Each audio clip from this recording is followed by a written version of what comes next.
Hello and welcome to the BNB show. My name is Brandon. Of course, this guy right over here, that's Brendan. That's Seahawks Brendan Nelson to you. Brendan, welcome back in the house here. Always nice to welcome you back on into the nest after a win. How are you doing? Better, definitely better. It's always better after a win than a loss, I think. So if I was doing okay last week, I got to say I'm doing good this week. Soothing is the victory. It always is, no matter how bad of a loss you had the previous week. It One thing I'm going to be interested to get your thoughts on out the gate on this before we kind of look at in my news we have had kind of breaking down here about some injuries or whatnot is how are you feeling after this game? It's a win, but I do find that when I sort of take the pulse of the Seahawks Nation out there and where they stand after this win, it does, and maybe you see if you feel the same thing from yours, that there does seem to be deterrent of different opinions. I can't quite find the right word here, but you've got just a couple different opinions coming out of it. Some people very encouraged, other people going, didn't show me nothing. Where do you find yourself? Does this in that? Are you in that land of I didn't see a lot, or that show me a step into the direction of something good here?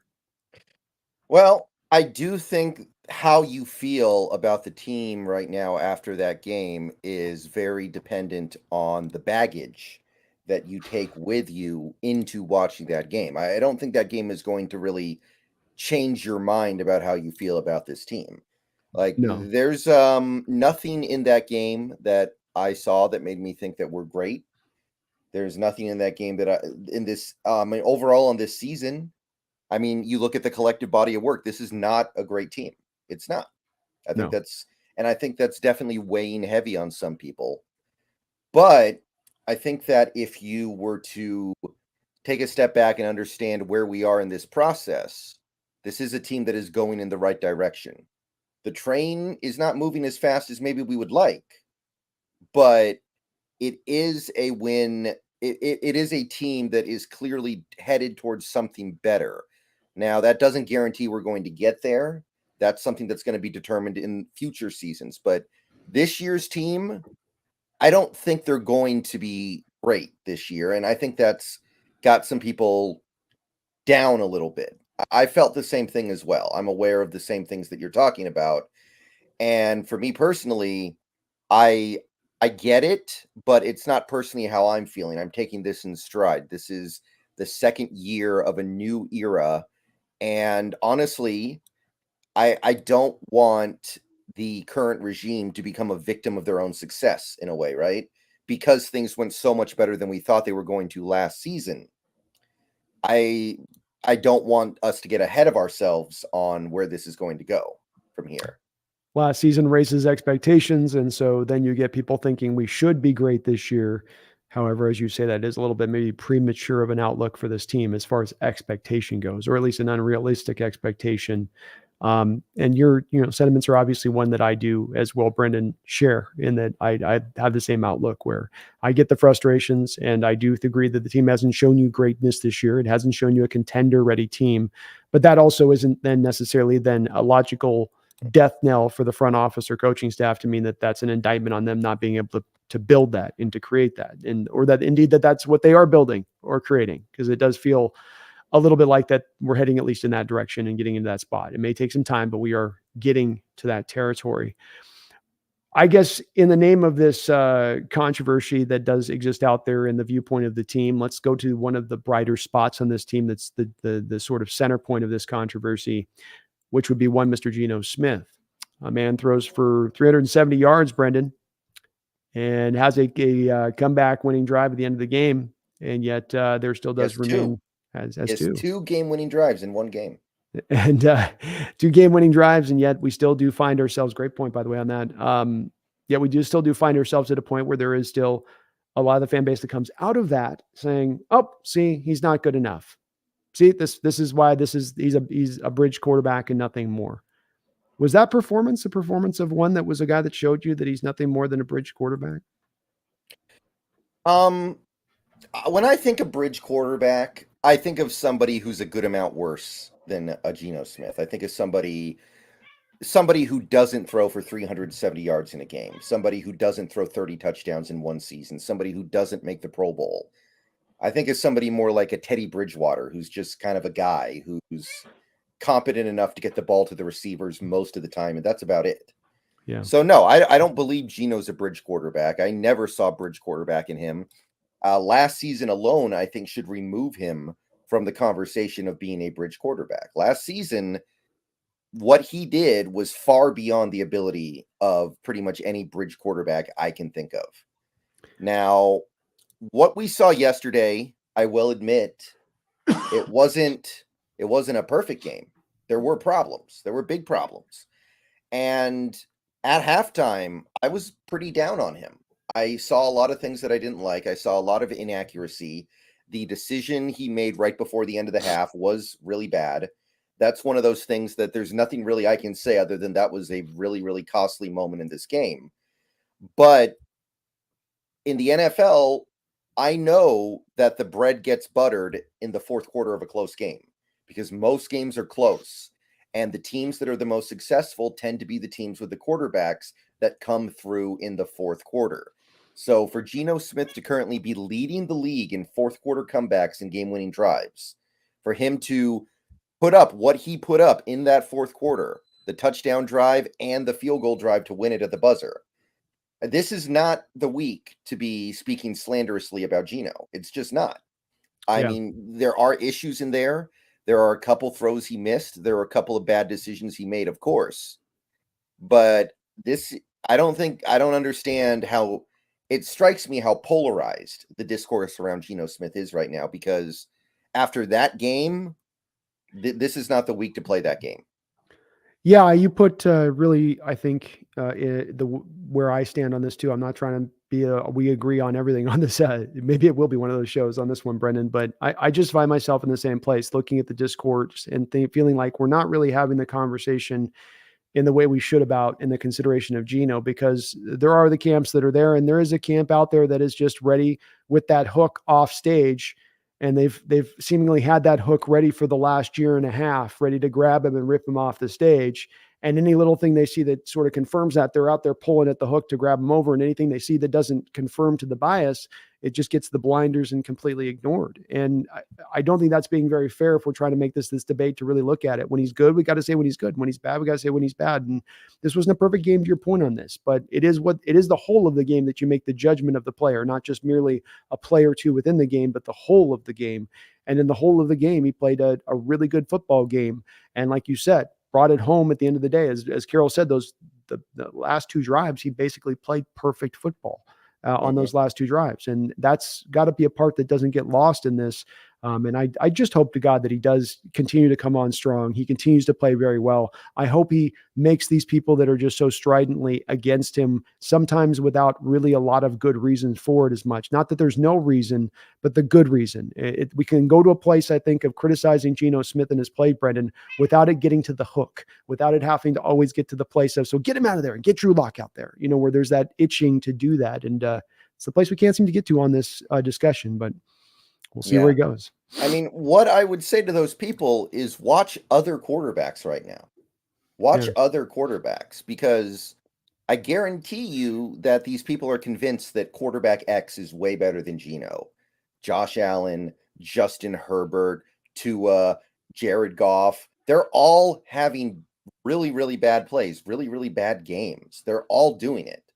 So quarterback play this year, I feel like, is down. I don't know if it actually is statistically, but I don't feel like there's any one. There are very few consistent quarterbacks. Every quarterback, including the ones who are generally considered to be at the very top of the NFL, they're having a hard time right now. And I think that if you tried to say, I don't want Geno Smith anymore, I want QBX, you could only really defend your position with a couple of quarterbacks this year. Like, could you imagine if Josh Allen was our quarterback right now with the way he's playing? Not with our pass protection throughout this year. I think if we had Josh Allen, people would be screaming for Drew Lock too. If we had Justin Herbert, I think people would scream for Drew Lock. Herbert is the king of the fourth quarter interception in the close game.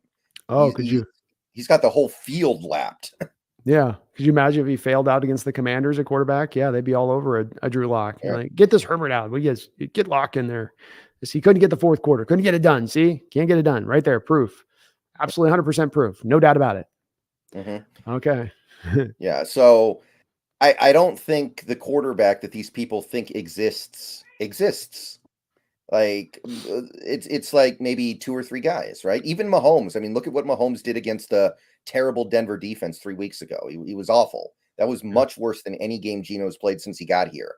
Not even close, I don't think.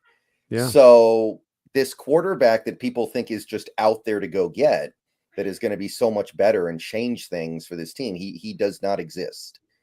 It's very true. I mean, even if you're looking at the second round quarterback, that we're probably likely to get second, third, fourth round. I know we don't have a second round pick, but if we were to pick one, they're still not likely to be a guy right now as they come in their first year or second year ready to play at the level of where Geno's at. But hopefully Geno can maybe put these people to fully silence, get Lucas back here in the next week, offense starting to maybe find some signs of life to it, and that he can, get it to a place so that they're quieted by the end of the year and they don't have a lot to say, or, that'd be the ultimate, I guess, victory would be their silence on that if it does go down to that. But I'm rooting for him because I don't feel like all fans are giving. I root for him because I just like the way that he's approached the position as our leader and quarterback on this team, but also because I just don't feel at times like there's always the fairest of shakes being given to him. And I'm always going to root for an underdog. We're kind of an underdog city, man. It's just in our nature. Yeah. I mean, I look at the body of work of what Geno has provided to this team, and I think people lose track of how remarkably above cost it's been. It really has been. It really has. And being the 10th or 17th highest paid quarterback, he's certainly at least, earning the money to this year. It's hard to say, oh, we're overpaying him this year for what he's given. I don't know if I can get there with it. Let's look a little bit at this offense as a whole and what went down this week. As we did see some overall improvement, though, like you said, it was a little bit of a rough first half where things still did look a little bit disjointed. To your mind, what allowed this offense to start to take a little bit of a firmer hold? I mean, they set a season high for total yards in this game. Was it just that Washington was so bad defensively that allowed that to happen? Or was it that something was coming together on the offensive side of the ball for the Hawks? I do think Washington's defense is bad. I do. I think that's a pretty fair statement. But it was bad in the first half, too. It's the same defense, right? They didn't change out. And by the way, Emmanuel Forbes is addition by subtraction as far as I'm concerned with the way he's played this year. So I'm not getting into that. Yeah, that's true. He's got some bright spot moments he's had, but yeah, he's overall been bad. Yeah. So it's hard to know exactly what switched over. I think it's just a matter of the team simply executing. I think, we had multiple screenplays in this game work. We had multiple screenplays in this game work. We saw a play. I mean, I think it was just the 1 or 2 plays where we get JSN on a linebacker where, that's what you want, right? You want JSN being covered by a linebacker coming over the middle. We saw some of that, and that's a gimme play. And on that first drive, we did hit a big play on something like that. We saw, I would say this was something more throughout the game, but especially at the end, you see us start going back to the well that doesn't ever seem to run dry. Like I was saying this during the game, and I stand by it. I think that if we ran the comebacker to DK like 20 times a game, he'd catch it about 18 times. I don't know what a defense can do about that because you look like you're running the 9 route. DK's got that incredible deep speed. You have to respect that. You're running back, sprinting back, and then all of a sudden he turns around, comes back to the ball. How is he not open? Like he's just so hard to deal with. And we saw that route run quite a few times in this game. We saw that play run and it just kept working. And it almost feels like there's a sportsmanship element sometimes with this offense where we find these plays that work really well. And then we're like, we can't keep running that. It's not fair. It's like those Madden plays that you don't let your friend run because they're like, that's impossible to stop. You can't run that play anymore. They're like, okay. Yeah. But this isn't Madden. This is real life. It's true. It's a great point on your point. He does a good job with it too on those comebacks of getting to a stop. So he'll go full speed and he can actually get those big legs stopped quick to come back on the comeback route, where a lot of times those big guys not a lot of big guys go 4-3, but to be going that fast to slow all of that weight down quickly, it's sort of like the road runner where it starts going, and then the corner's got the chance to then get back on top of the route and correct. But you're right. Another thing it does too as well, Like you spoke about the JSN route where he's running the crosser and he gets on the linebacker. And part of what makes that route go is you have DK running in the 9 route to that side of the field, and the safety over the top instantly draws down to the DK. So one thing is with that comeback route that you can do too is that you eliminate sometimes the double team safety over the top, because he's waiting for DK to arrive on the 9 route over the top. Instead, he comes back, and now the safety's kind of left in no man's land on that play on those kind of routes if you run them. Seeing the same kind of thing with that. And DK played Brendan a hell of a game. Yeah. And obviously the main thing that happened with this offense in this game was yards after the catch. We had 250 yards after the catch in this game, which is one of the highest totals any team has posted this year. And you look at how it happened. We ran a screen to K9 and he just houses it for 64 yards. You've got the JSN bubble screens, which are working more than they're not working now, I would say. We ran a kind of weird slant bubble screen to DK that picked up a first down. I think we did it with Lockett once or twice. It worked. Disley had the screen pass that he took for 16 yards. And it does feel like we're finally starting to get the offense, even though it's not working as well as we would like overall. In some way, we are getting the offense that we thought we were getting all along when we hired Shane Waldron. Which you look at the Rams when Waldron was there. They were a team that depended heavily on yards after the catch. They were a top 5 team in yak in 2020, and they were a team that ran those screens well. And over the last couple of years, we've wondered where that is. Hasn't really been there. Maybe he's finally getting the personnel that allows him to do those things. He's getting the receiver like JSN who can run the bubble screens. He's getting backs who can catch the ball and make a big play after the catch. Although I would say there still needs to be some work here, he's getting some offensive linemen that can go block for those screens. So as much as the offense this year has been disappointing, it's not playing good enough in terms of result, but in terms of the process, I think this is an indication that we are trending in the right direction, because these plays that have never worked for us before are starting to really work for us. Agreed. I think it was a little bit more of a widening out of the offense of scheme in this game, Brendan, in a unique way that it hasn't been this year. And coming to the game, better use on the 2 and the 3 tight end sets, a little bit more of the outside run, continue to bring on the screen game. Part of, I think, the reason the screen game has come so much to the forefront is the past couple of weeks, the Ravens, and this week, I felt like the Commanders because the Commanders are not really a blitz heavy team throughout this year, but they were bringing a lot of those stacked front blitzes up on Geno again in this game, kind of like, well, Baltimore did it right. We can maybe kind of do the same thing they did. And a way to beat the blitz is to use the screen, and it can be running back screen, it can be tight end screen, it can be bubble screen to your receivers, but that's a way to counter that. And probably why they found the effectiveness. But great point about the yak. This is an offense, and even beyond McVay, if you take the offense down to its origins, West Coast offense is about getting the ball in the receiver's hands, tight end, whatever it is, get the ball in their hands quickly and let them go to work. Let them then generate the yards, as opposed to it being about air yards and throwing the ball down the field. And so this was a game to be, Brendan, that was more to the designs of how you want this offense to flow, a more of a utilization of post-snap motion, Brendan. They ran those things we were talking about in the game preview.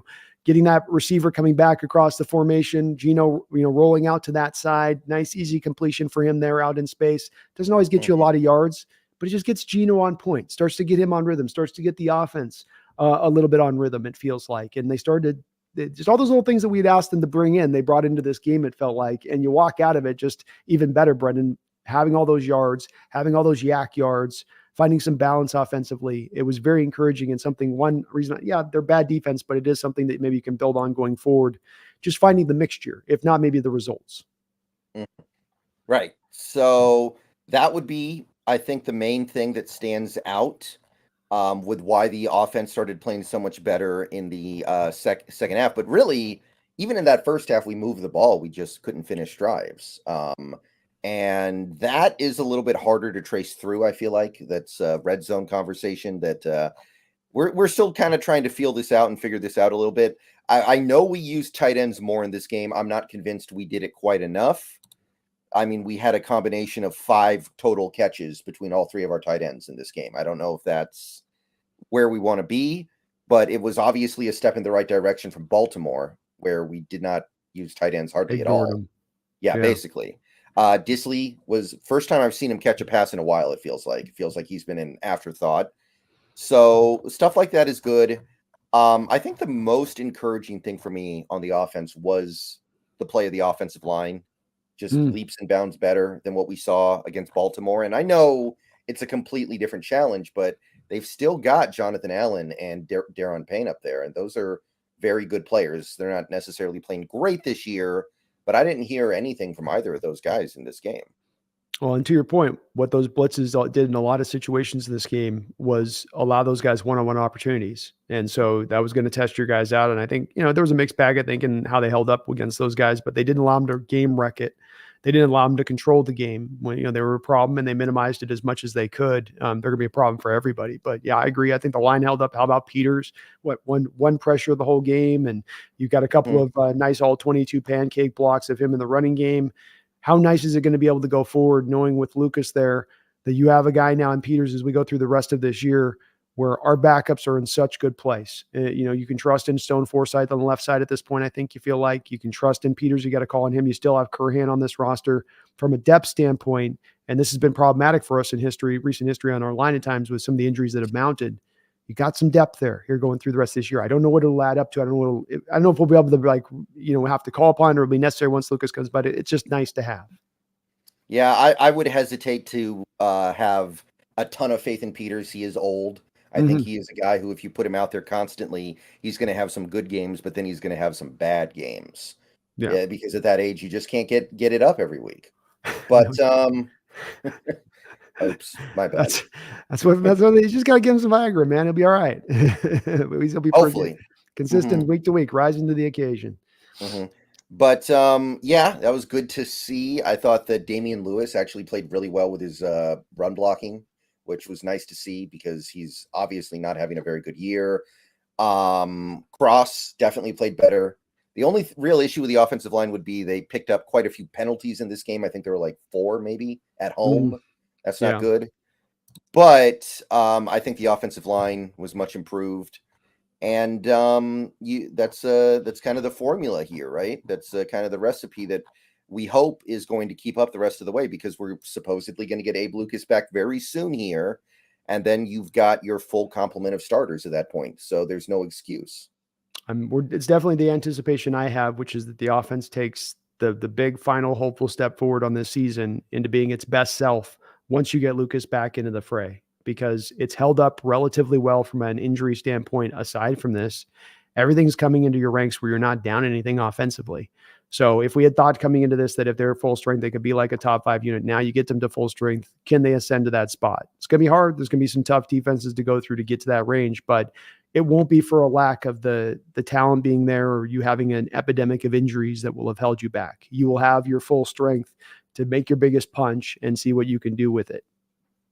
Right.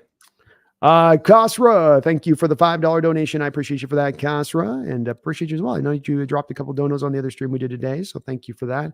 Hope you guys are having a good day. Seeing canines receiving makes me wonder how we could have missed that part of his game so badly last year.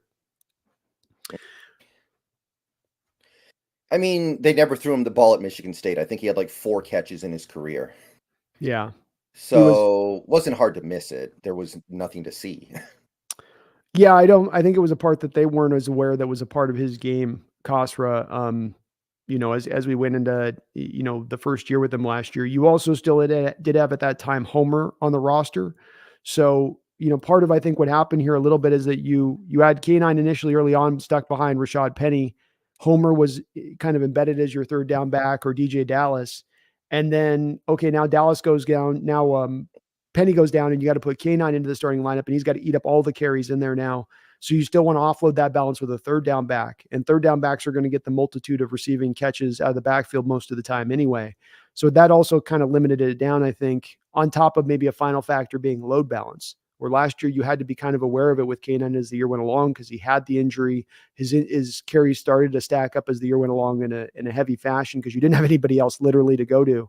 I think all that kind of factored in a bit of that to, lower that down, Kasra. But it does look like they are trying at times this year. I think he's had a bubble screen. I think they've had a couple times where you can see them has him as the priority one on a particular offensive play, going to him and just getting the ball in his hands and letting him go work in space. Yeah, and going forward, I think it's actually important we try to get him touches in that situation, because I've been looking at some of the advanced numbers like rush EPA and efficiency and things like that, and honestly, they're pretty down on K9. They don't think he's having a very good year. His yards per carry are down. His success rate is pretty low. And I made a video about this earlier today. I think what it is that this offensive line is not really built to zone block, which is what K9 would be good at, right? K9 would thrive in a zone blocking scheme, and our ability to do that is limited because not only are we still anchored by guys like Damian Lewis, Evan Brown, and to a certain extent Phil Haynes, but Abe Lucas, who was going to be a good move tackle, hasn't really played this year, and we've been replacing him with guys who, I mean, Stone Forsythe and Jason Peters and Jay Curhan, those are not really move tackles. You wouldn't exactly put those guys in space and say, yeah, they're going to lay a block on a linebacker at the second level ahead of the running back. So I think this offensive line might be a little more well-built for Charbonnet's running style. It's more of a mano-a-mano, straight-up offensive line right now. So maybe you got to get Charbonnet more carries, and if you want to get Walker involved more, it's got to be more through the air. Yeah, I think that's a fair assessment of it, Brendan. And not the worst way to go right now, because K9 has shouldered so much of the burden already this year with some of the touches he's had, offsetting that a little bit and working a little bit more Charbonnet now to keep him fresh and healthy isn't the worst way to go either. I do find myself not in agreement with PFF on this one. I mean, and I watch the All-22 multiple times over every week. And I have moments where I sit there and watch it, Brendan, specifically with K9 doing the which is just the whole thing of, okay, I got the shot from behind, end zone shot. He's approaching into the hole. What is he seeing? What's his reads on this play? Where should he have gone that he couldn't have gone, or what choice did he make that he shouldn't have made instead of going here? Because that's what the whole PFF thing will catch you for is, okay, the hole's here. There's a guy standing in the hole. I have to leave the hole now. I've got to go dance. No, right. You should just put your head in his chest and push it forward for 3 yards. And I see so many of his runs where that's the case, where there's some guy with penetration right there in the hole. A lot of Charbonnet's runs have been that way too, but it's especially with K9 on a multitude of his runs, it's like there's nowhere to go. There's early penetration, and then there's guys at the flow state of the play. It's like 1-2 both, where he's got to redirect off the snap, take a precipitous route going around in a little half circle, and then there's a guy there at the end of the play too, sitting where he can't even break through at the end of it once he gets around the initial penetration. Too many of those times are occurring for me to really feel like K9 is not anything but what we thought he was last year, which was one of the more dynamic backs in the league. Not one of the best backs, but one of the more dynamic backs in the league. And yeah, he showed you on that catch and run what he can do when you give him a little bit of space to work with. Yeah.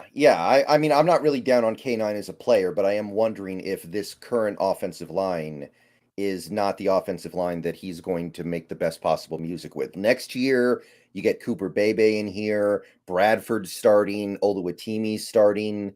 That's a little different, right? That's a zone blocking offensive line then. Everybody on that line, with the possible exception of Anthony Bradford, who I still think is a phenomenal athlete. No, he works. He's got the athlete. Yeah, he's a great athlete. Yeah. He'd be a fit.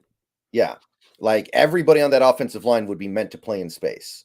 And then I think K9 could be a all-pro level running back. Yeah. But behind this offensive line, maybe Charbonnet just makes a little more sense. So I have been thinking about that since the game on Sunday.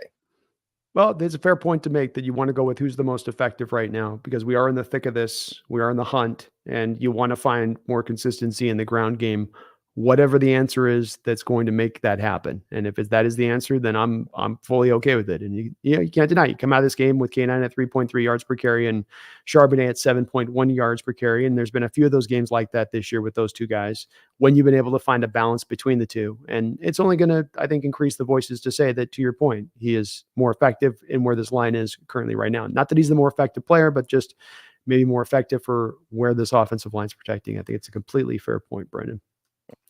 Thank you, Kasra, for that donation. Corey Coombe with a $5 donation says Lockett needs just 27 receiving yards and 3 catches to be second all-time in Seahawks history in both categories. How about that? Speak a little bit, if you can, to Lockett's day real quick. I'm just get a quick cup of coffee here. 1 second. All right. I mean, it was great to see. It's great to see because I know that there have been some people out there this season who have wondered if Lockett is losing a step. Maybe he got hurt. Maybe he's just not able to separate the way he used to. And I'm sure he's not quite the player that he was back in 2018, 2019, 2020. But his ability to have games like that does show that he's still I would say worth the money. I would say worth the money, worth the investment, worth the time. I don't think he's dropped a pass yet this year. And I mean, obviously he's going to get there, right? If he's 3 catches and 27 yards away, he's going to get there. That's a done deal effectively. And I can't really think of anybody else who could be the second best receiver in Seahawks history right now. No, he's, for my money, long surpassed Brian Blades, and even last year surpassing Doug Baldwin. He's projected right now to go for 87 receptions this year, 933 yards. That's what we thought we could get out of Tyler, as far as that's what he brings. He brings 1,000 yards a season. He's consistent. He shows up every single week. There are times that he's going to have some real upper level games throughout the course of the year. But he's consistency, and he's out there, and prop to him as well. He got smacked in the head in this game. I hope he didn't come back after a concussion, because it looked like a garden variety concussion on the helmet to helmet hit. But for me, for a while, he's been that guy as the second best, because you put the touchdowns. He's got 58 receiving touchdowns all time, in addition to those catches and receiving yards, Corey, which I would guess is second all time as well, the large and already. And he's capped it all off, and he's been so good. I mean, he might just miss 1,000 yards this year. He missed just 1,000 as well, or he'd have, I think, something like 6 straight seasons or something. This would be at the 1,000 yards, I think, if he can get to it, because he had 965, and then he had 1,000, and then he'd be another 1,000 here. Yeah, so Largent had 4, and then he took a year off, and then 4. There was 1 year where he didn't get it, and he went 4-4 on the other sides of it. So if he does it, he's the first Seahawks receiver ever to have 5 straight years of 1,000 yards. That'd be pretty crazy. That'd be pretty crazy if he could get it going. But I'm with you too. It's worth it for the money we're spending. It's worth it. He's a guy that I think still has every bit of place here, even into the future. There's going to be tough decisions at the end of this year to be made, but he still looks like a guy that can get it done. I mean, he still comes away, and boy, he's kind of Geno's security blanket, isn't he? Yeah. I mean, I've been seeing like some of the articles that are being published right now of people like 5 surprise cuts that Team X might make at the end of the season. And for the Seahawks, it's Lockett is always like listed as like, this may shock you, but with the money the Seahawks could save, this might be the, and I don't think so. No, I don't think he plays for another team in his career. And I think the Hawks would find a creative way. If they were worried about the cap hit he was costing, they would say, okay, look, how many years do you have left? Let's find a way to make this work. Especially with the way the Bobby situation worked out. I just think something like that would inform them a little bit better of, the guy is still performing for you. It's one thing to move off of the guy that's aging and has nothing left in the tank. It's another thing to move off of a guy just to move off of a guy who has something left in the tank, who, like we saw in Bobby's case, was willing to renegotiate at the time, willing to work with the team to find a common ground on the numbers. So hopefully that isn't the case. I don't see it either, Brendan. I think there's a lot of other guys that are going to be on that chopping block potentially if things hold fit to true as they've been so far this year. But I don't think Lockett's going to be one of them. Thank you. Thank you, Corey, for that donation. I appreciate you for that. Cheese Taco, thank you for the $5 donation. Says, hey, B, I need Brendan to smile for 5 points on my fantasy. At halftime on the stream, can you please hype him up a bit for the second half? Thanks, B. Come on, Brendan. I need you lit right now, man. I need you Cheshire grin, ear to ear. I want to see nothing but pearly whites up in here. Come on. Come on. I can't show my teeth right now. You know why. The chat might not know why, but I'm not proud of my teeth right now. He's not proud of his teeth. And it's understandably so on this one, Cheese. He's trying to, until we get a couple weeks down the line, he's going to, even after a couple weeks, you're going to have to wait even for that. Next couple months. We're going to have to wait on that one, Brendan, because they got to let the thing set. So Brendan's got a good reason on this. Give him give me a, there we go. There we go. We got it there, Cheese. We got him. Got him. Yeah. This is why 15 years ago, I just did audio only. There was no video. That's right. Back in the beautiful old podcast days. No need to worry about the film. Mm-hmm. There's a $15 webcam I got at Walmart. Uh, It's not. You couldn't have told if I was smiling or not anyway. It turns you into a Roblox character. Just appreciate you, Cheese. Thank you, man. And congrats on the 5 points for fantasy. Garth, thank you for the $5 donation. Says, Brando, I think your German Hawk fan sent me an extravagant Xmas decoration with no return address. Please pass on my many thanks to him. I will indeed. Very cool. Kind of them to do so, Garth. That's awesome. But yeah, I don't think I have his return address either on that one, man. Appreciate you, Garth. Thanks as well for some donations. I mean, like, what does extravagant mean though? Is this like Iron Man 3 when Tony Stark got the 2-story tall stuffed rabbit? Well, it's coming from a German fan and it's Garth, so I think anything is on the table here. Just about anything's on the table. Is this like the Christmas tree they have in Times Square? Like, what are we talking here? A replica, basically, in the snow globe, hand belted form, something like that. Well, anything else notable in this game from your perspective offensively? I thought DK was awesome. He was starting out this game, and I don't think that he should have caught that earlier 9-route ball that Geno kind of underthrew. Geno's got to give him some space under that. Instead, throw it out in front. And going back and watching the All-22, it confirmed that, where Geno tried to throw that with touch rather than putting it out in front of him.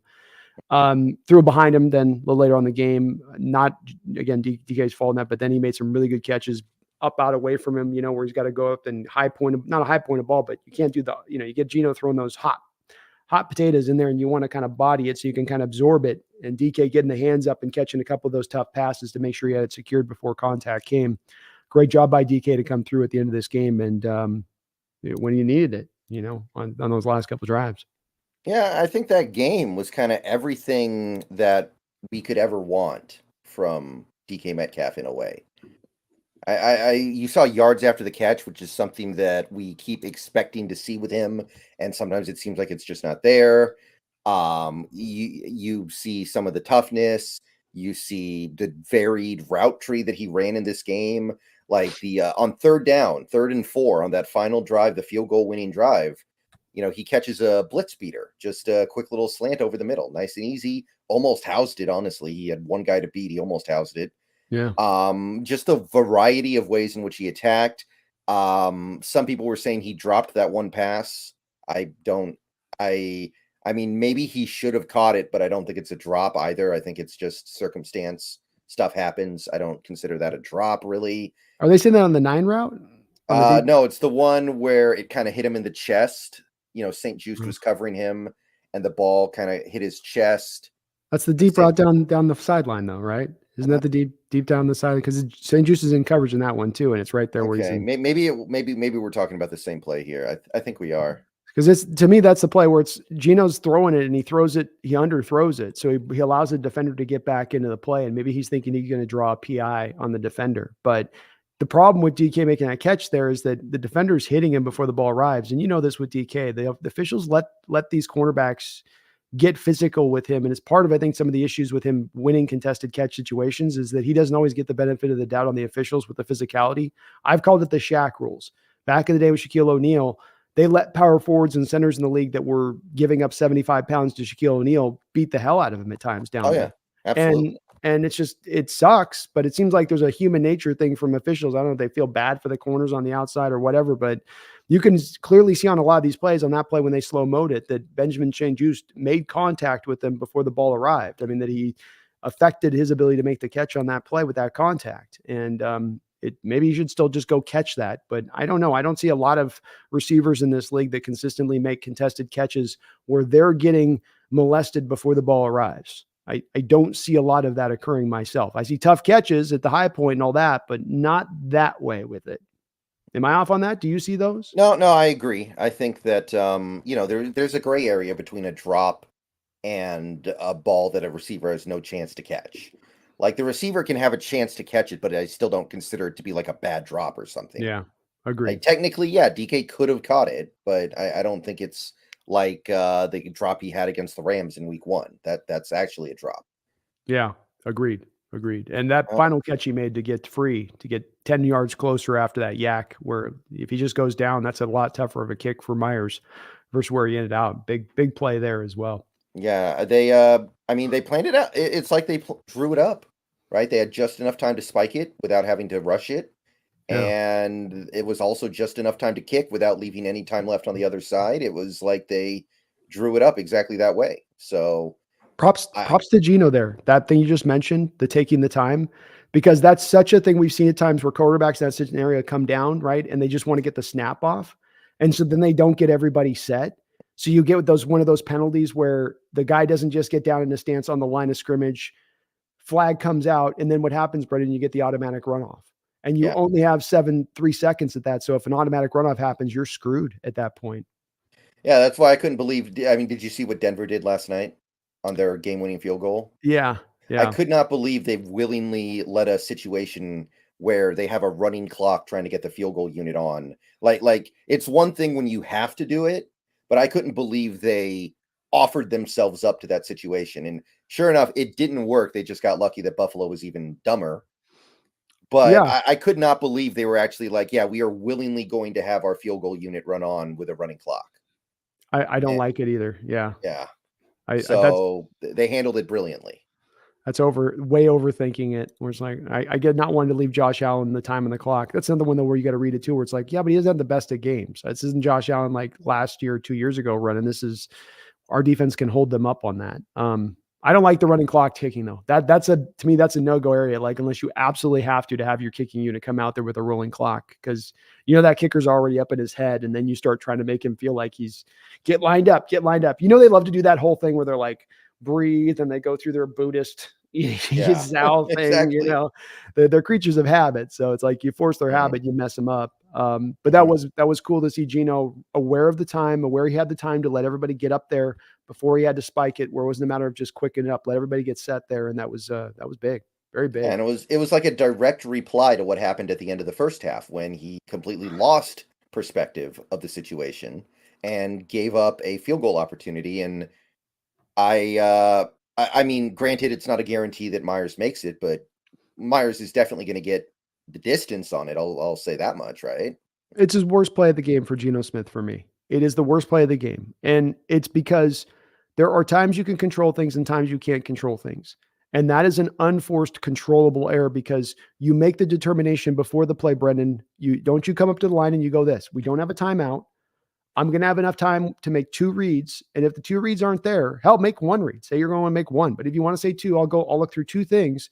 And then I got to throw the ball somewhere. I've got to have a plan for where my throwaway happens from within the pocket, not rolling out of the pocket at that point.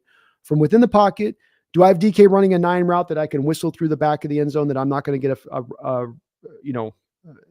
a intentional grounding call? But have Yep. that plan in place before the play, not in the middle of the play. And you could see his head go one, and you could see his head go two.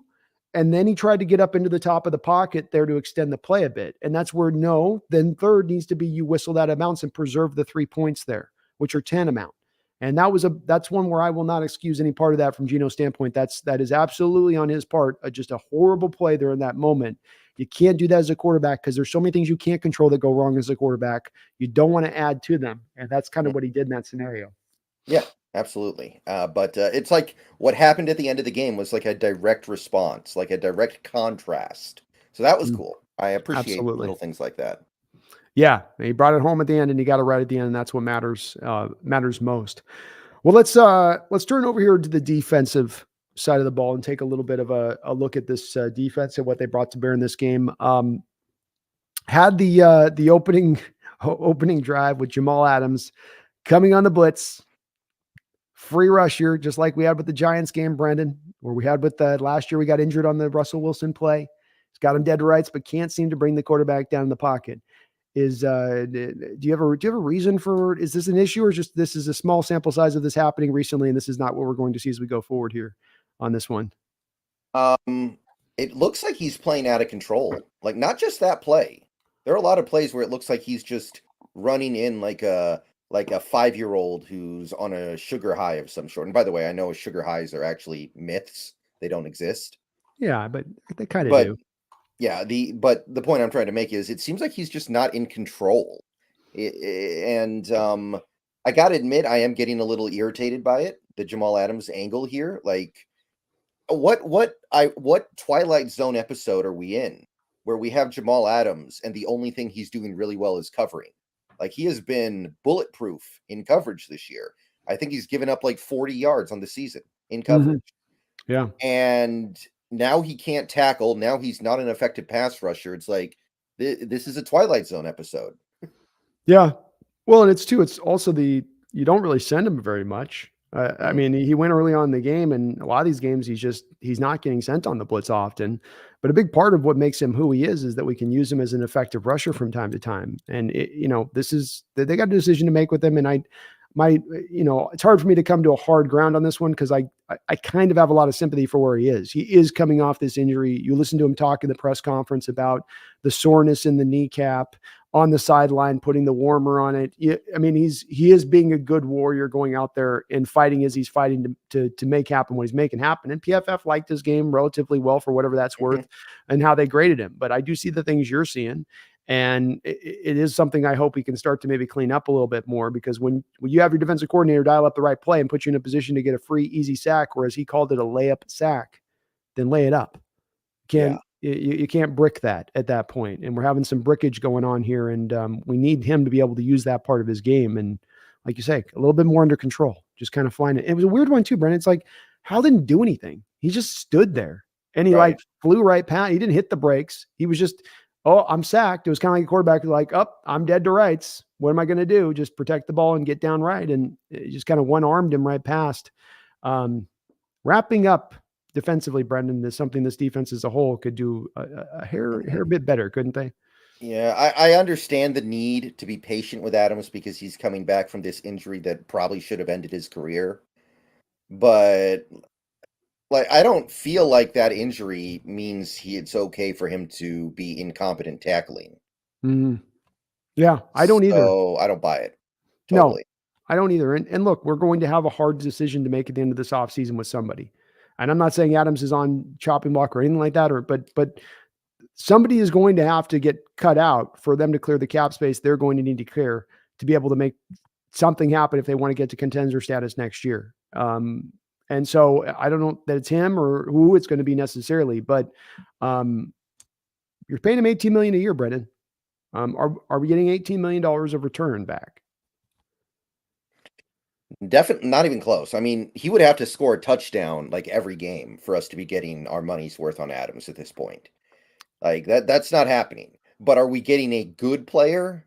In some, I guess overall he's been more good than bad. But I mean, like if you put Jarek Reed out there in his place, I mean, you're going to lose some stuff, but you might gain some stuff too. Honestly, I don't know.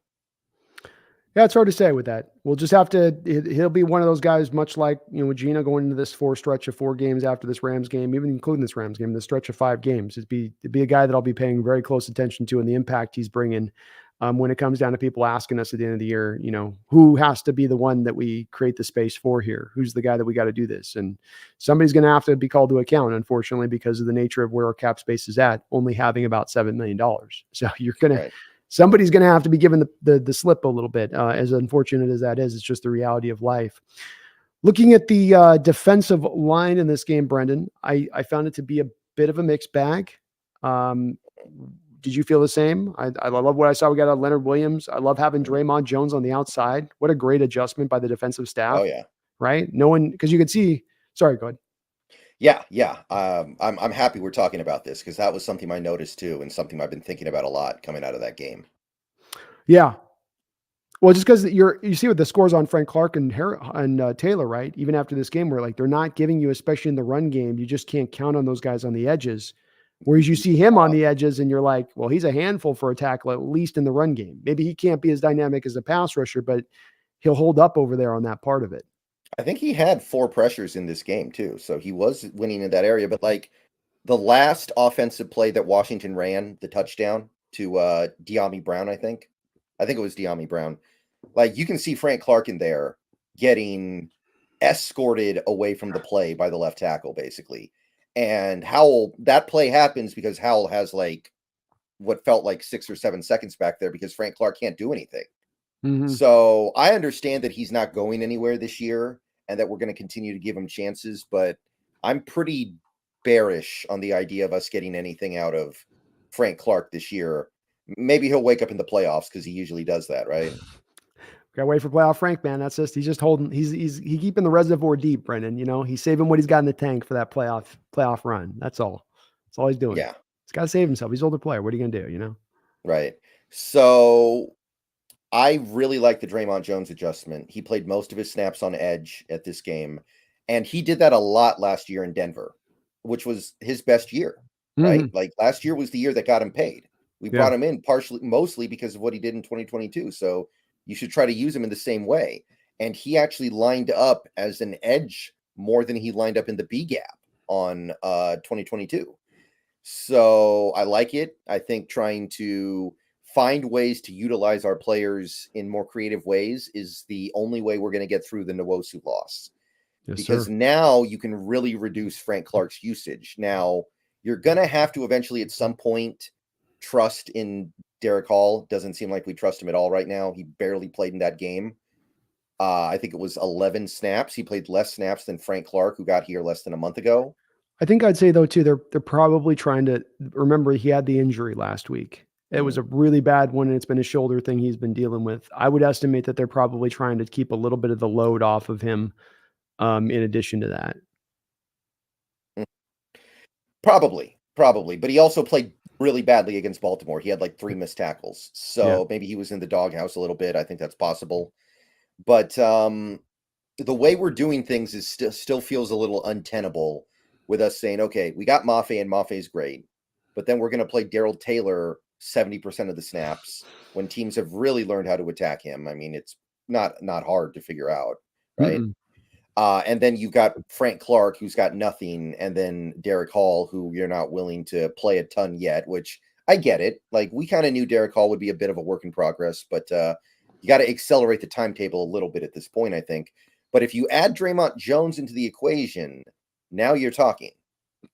Yeah. Now it works because even with Taylor on what he doesn't give you, you know, he can at least and they've did this in Taylor snaps. If you look at his snap counts, a lot of it is in pass rush situations now, where this past game, when you look at his splits, they weren't having him out there for seemingly there's a chance there's going to be a run here, only really putting him out there. And he still got a lot of snaps, but trying to put him out there only there when he was in pass rush situations, a lot like they did last year.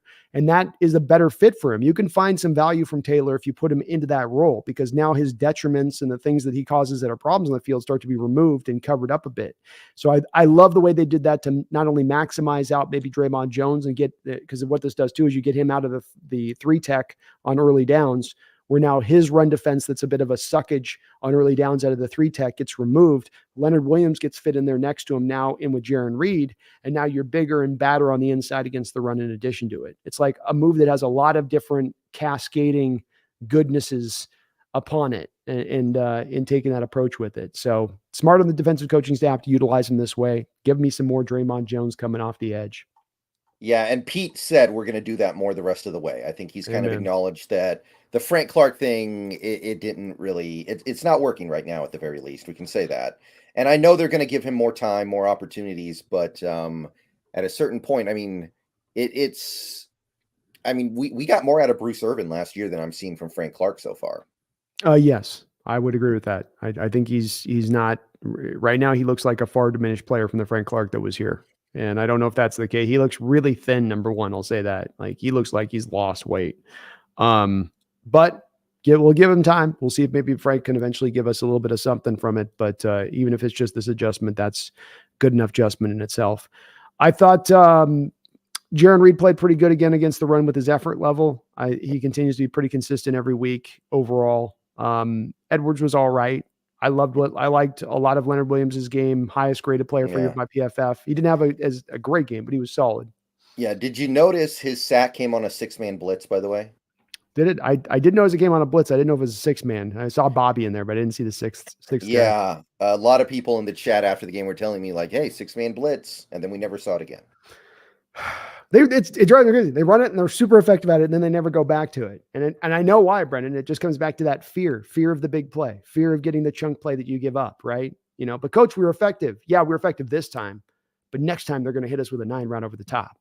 And it drives me nuts, man, because you do have so much. It is so fruitful for you when you go to it, but they just don't want to go to it. And a lot more of the 5-man blitzes when you brought them in this game. I saw.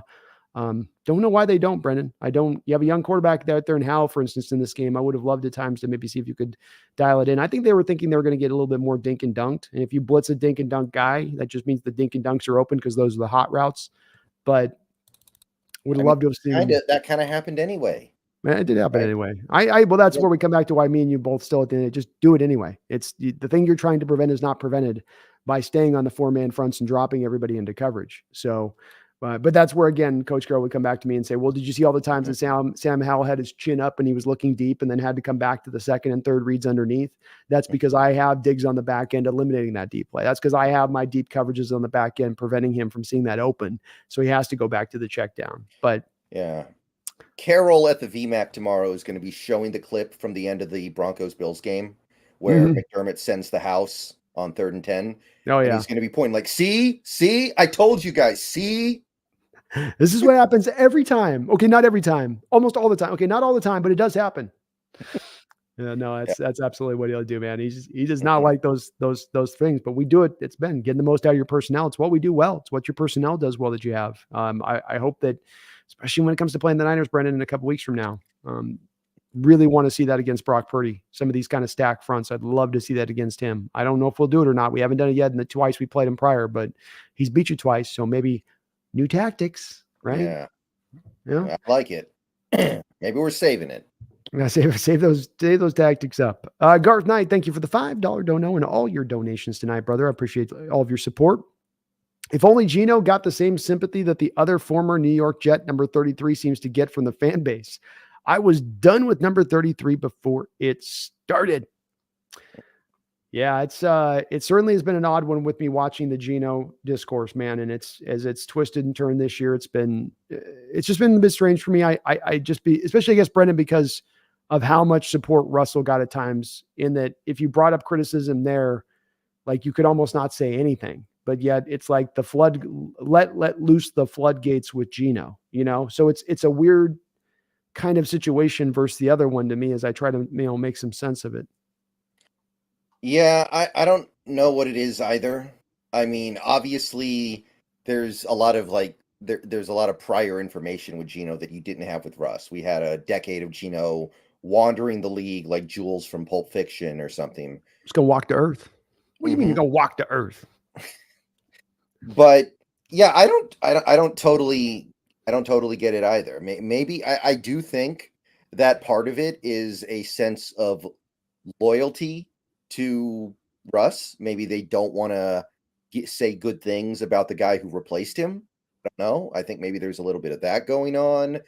I think there's just a little bit of waiting for the other shoe to drop because this almost never happens, right? You don't have a quarterback who is irrelevant for a decade and then suddenly, oh, he's a really good quarterback now. And I think they're just this has to stop at some point, right? Like it just has to. But I mean, at a certain point, you kind of have to go, well, I can't believe this is happening, but it's happening. I can either sit here and deny that it's happening, or I can just be like, wow, I'm surprised this is happening, but it is. I'm going to adjust my position accordingly. Yeah. I was just looking, seeing if that adjustment will come. And as we talked about at the top of the show, I don't think it's likely. I think people that are in the camp they're in with Geno, absent him raising a Lombardi trophy, anything just short of that, the opinion won't change. And one reason I'm really rooting for him to change that, to show these people, oh, you think you've got a read on who I am and what I am as a guy. And, he's already done it once, even to last year, where nobody would have said going into last year, this is a guy that'll be a comeback player of the year with this team, starting the 3 rookies on offense like you were. But he did it. And one of many reasons that I'm definitely still very pro Geno, but you're right. 33 does get a lot more benefit of the doubt. I will say, Garth, it's gotten louder here at times in recent weeks. There's been some cut ups there with him and shoulder tackling, no wrapping up or missing the sack here, where there's some people that start to get a little bit like, okay, come on now, come on. Yeah. I mean, I will say this. I think the Jamal sympathy at this point is mostly because he suffered that really, really bad injury. And people That's feel true. bad for him more than they think, oh, he's going to be an all-pro again at some point this season. I think the belief in that is at an all-time low right now. I think with even beyond that, just even like the fingers he's had where they've like fused together. It's like it's very gnarly, where you go, oh man, he's had to go through that. It's sort of like he's had to go through the pain and suffering there. It's a little bit easier maybe to give him some of that sympathy. You're right about that. But thank you, Garth. Well said on your part, my man. Addis the Gamer, thank you for the $2 donation. Says, sup, guys? Just wanted to say Boye Mafe is that guy. Well, we're great timing on this donation as we are covering the defensive line. Let's talk a little bit about Boye Mafe. What's Boye Mafe's upside, Brendan? Where's this kid going? I mean, if there's upside beyond what he has this year, which seems possible, I've said this before, Boye Mafe has not been playing football for that long. Yeah. I think he barely knew what football was until like later in his high school life. It's kind of like Hakeem Olajuwon, who had never touched a basketball until he was like 17. It's almost like that. It's not quite that crazy, but it's like that. And the consistency is really the thing that stands out with him. It's like every game he's just good. Some games he's a little better than others, but every game he's showing up, every game he's beating the one-on-ones. Now that he's seen more double teams, still not a ton, but more double teams because of Uchenna Nwosu's injury, he's still producing. It's really wild. And this feels like the best case scenario for him so far. What we've seen from him, this feels like the best case scenario for his career when we drafted him. And I was really excited to draft him. And look at what we got. Yeah, I agree. I thought his upside would be a guy who get you around 10 sacks a year and play phenomenal run defense off the edge would be, what you'd get. And that maybe wouldn't be that guy that could be that almost a sub-star rusher at 15, 16, 17 sacks a year and sort of flirt with that. But now he looks like he's that guy that's going to flirt in that area. So you've got a dominant edge at that point. As I called him this last Sunday, I think he's become a cornerstone guy on this defense a lot, along with Devin Witherspoon. Part of this future, no doubt. And who knows where the upside finishes off at Addis, as he is only in the second year. And as Brendan says, I mean, we can't undersell that enough when you got guys that are new to a position, having recently been there, like a Tariq to cornerback, or a guy new to football like Boye. I mean, even Witherspoon's that way. A guy that didn't come to football, but late into where he finally, into I think high school, finally started to play at the end. So those guys tend to have a little more upside because they have a little bit less of that. They've tapped it all out. They've reached their ceiling point because they've already played so much football. So you already know what you kind of have with them. So who knows where it finishes off as Addis, but he played a great game, and great to see again, Brendan. The key with him this year, as I've told you a few times before, was how can he find some effectiveness getting to the inside in his pass rush? He showed last year he can get to the outside. He showed you had the dip, the bend, the explosion off the snap. He's got the double hand swipe move to the outside that he combos that with. What's the inside move? What's the counter to the inside so that the tackles can't overset to the outside and eliminate that from him like they did throughout last year? Why he wasn't more of an effective rusher. And he's found, I love that stunt play, Brendan, because he starts off the rip. And when guys stunt a lot of times off the snap, you'll see the edge curl around the defensive tackle from the jump. So snap and they curl. With him, he got upfield. And what that did is it affected the guard, because now the guard sees that off the corner of his eye. And then he goes, okay, I'm going to stay on Leonard Williams here. I'm going to stay. It's not there's no stand. And then he slanted back underneath because he had the quickness and speed to still get around, even taking a couple steps up the field first. Just a little, I don't know if that's a BT Jordan addition, is a little extra technique to the stunt there, but a great little, just to me, detail in what he did. And he's finding those inside moves now, which is part of what's making him so even much more effective as a pass rusher this year. Yeah, it's just great to see stunts in general, because last year and in previous years, I feel like we were one of the teams that just did not run them. Everything was just straight up. And now, like that sack that Mafe got in this game was basically a stunt, or it, mimicked a stunt, in effect. So yeah, I think that stuff is great. And I think that, I don't know about like Mafe anymore. If you were to take a look at all the edge players in 2022, obviously Hutchinson's number one. But after that, like who's number two, if not Mafe, as who you would take for your team for the next 10 years? Which is saying something, because Trayvon Walker was the number one overall pick in that draft. Yeah, I mean, I don't watch a lot of Jags games, but I haven't heard that much about him. He's been solid. I don't think that he's done like the run here that Maffe's just put together, or as good against the run necessarily as Maffe has. So I think you're right. I think he's emerged as the second best guy, and right there lockstep, quite frankly, probably with Hutchinson. They're sort of different players, but definitely there in the level of impact that he's able to bring, being a complete player, well-rounded, not just get you pass rush, but can give you everything. And part of what makes him so dynamic.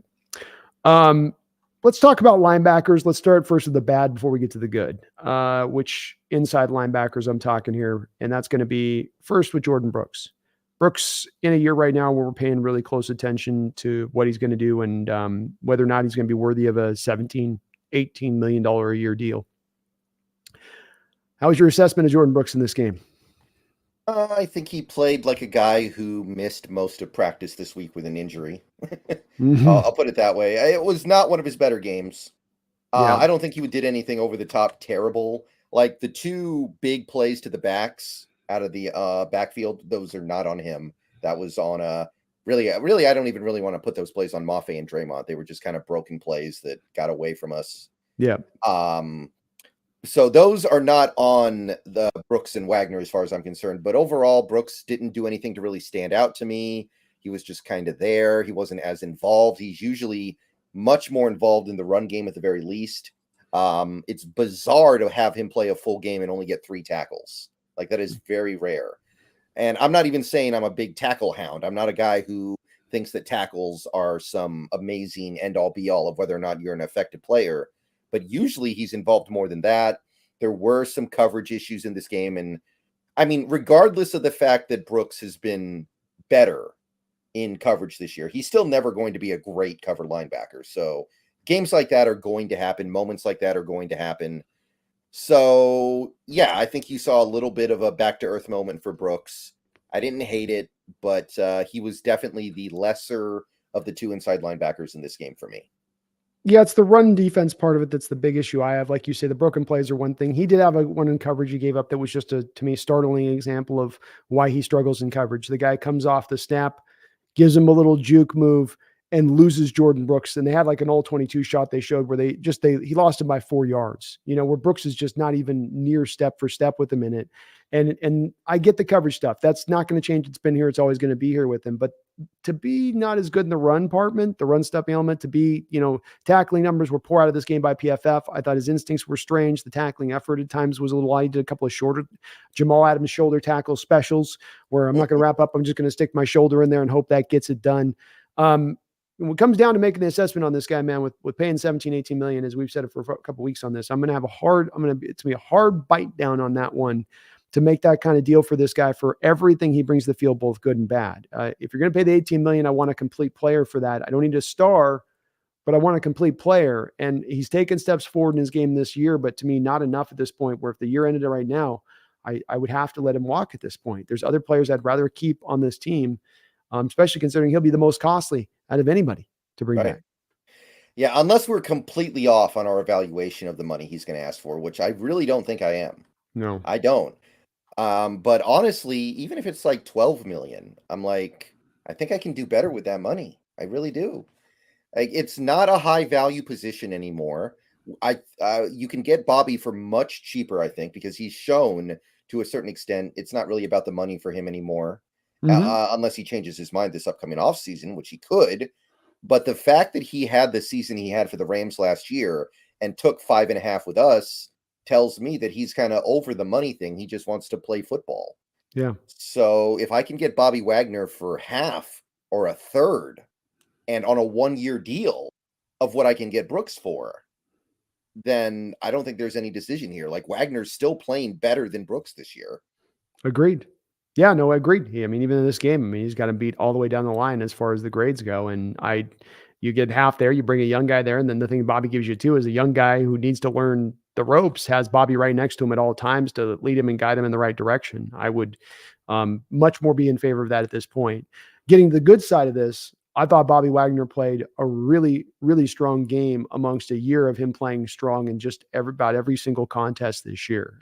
Being a complete player across the board to my eyes, Brendan, active in the run game, but then also showing you some of what some people said he doesn't have an ability to bring. And that's an effect as in coverage as well. He jumped a couple routes. He's had a couple of breakups this year in the center of the field on receivers. He did it in the Browns game. He did it in this game, I think, a couple times as well.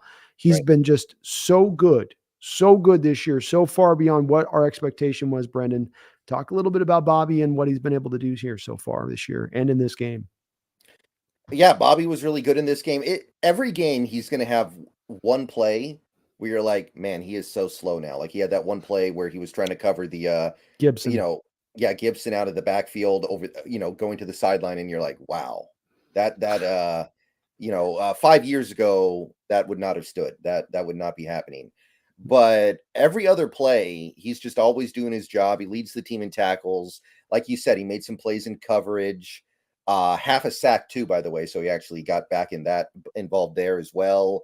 So I thought Wagner played an excellent all-around game. It's really just that one play where he kind of looks bad on. And I mean, to a certain point, that's just their offense scheming your defense on that play. When you've got Wagner trying to cover Gibson one-on-one, it's not going to go well for you. Like that's just them winning that battle.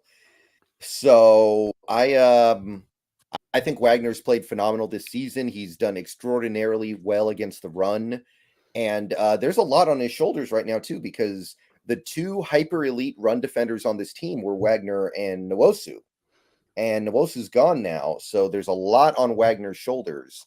And other than that one drive in the fourth quarter where Washington busted off like those back-to-back 15-yard runs, they didn't really run the ball on us. And one of their long runs, the Sam Howell 15-yard run, ended in a fumble anyway. So another game where we're effective against the run, and Washington basically abandoned for most of this one. They did it indeed, Brendan. And that's, I think, a testament to both how you stopped it and how they thought they could attack you. That was a bad play with Bobby. We do have to remember with Antonio that he was a receiver in college who got like 25 attempts. So that is like him trying to cover kind of a receiver type.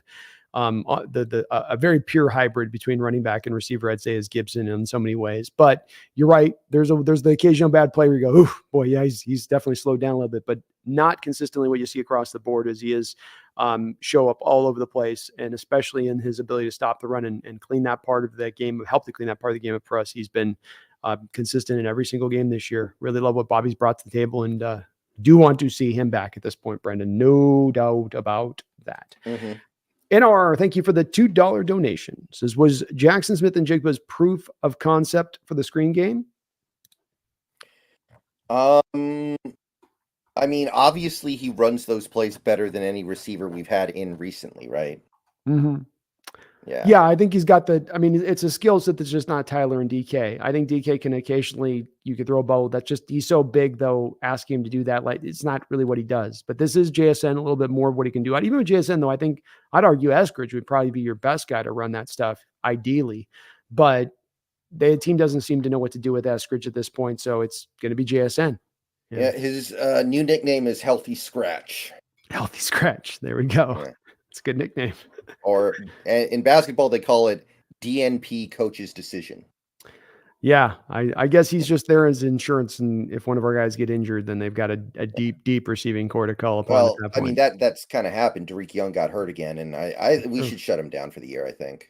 I agree, especially understanding that JSN is still here at this point, and not JSN, but Eskridge is. So, if there's some issue ongoing still with Derek, just let it go and call it a day there. But it was good to see him run the screen game. They're running it more effectively. They're blocking it up better. That's the part you see where it just seems like there's some more space for that bubble screen guy to work through, where sometimes JSN's gotten at times this year. There's been a guy on top of him after the catch.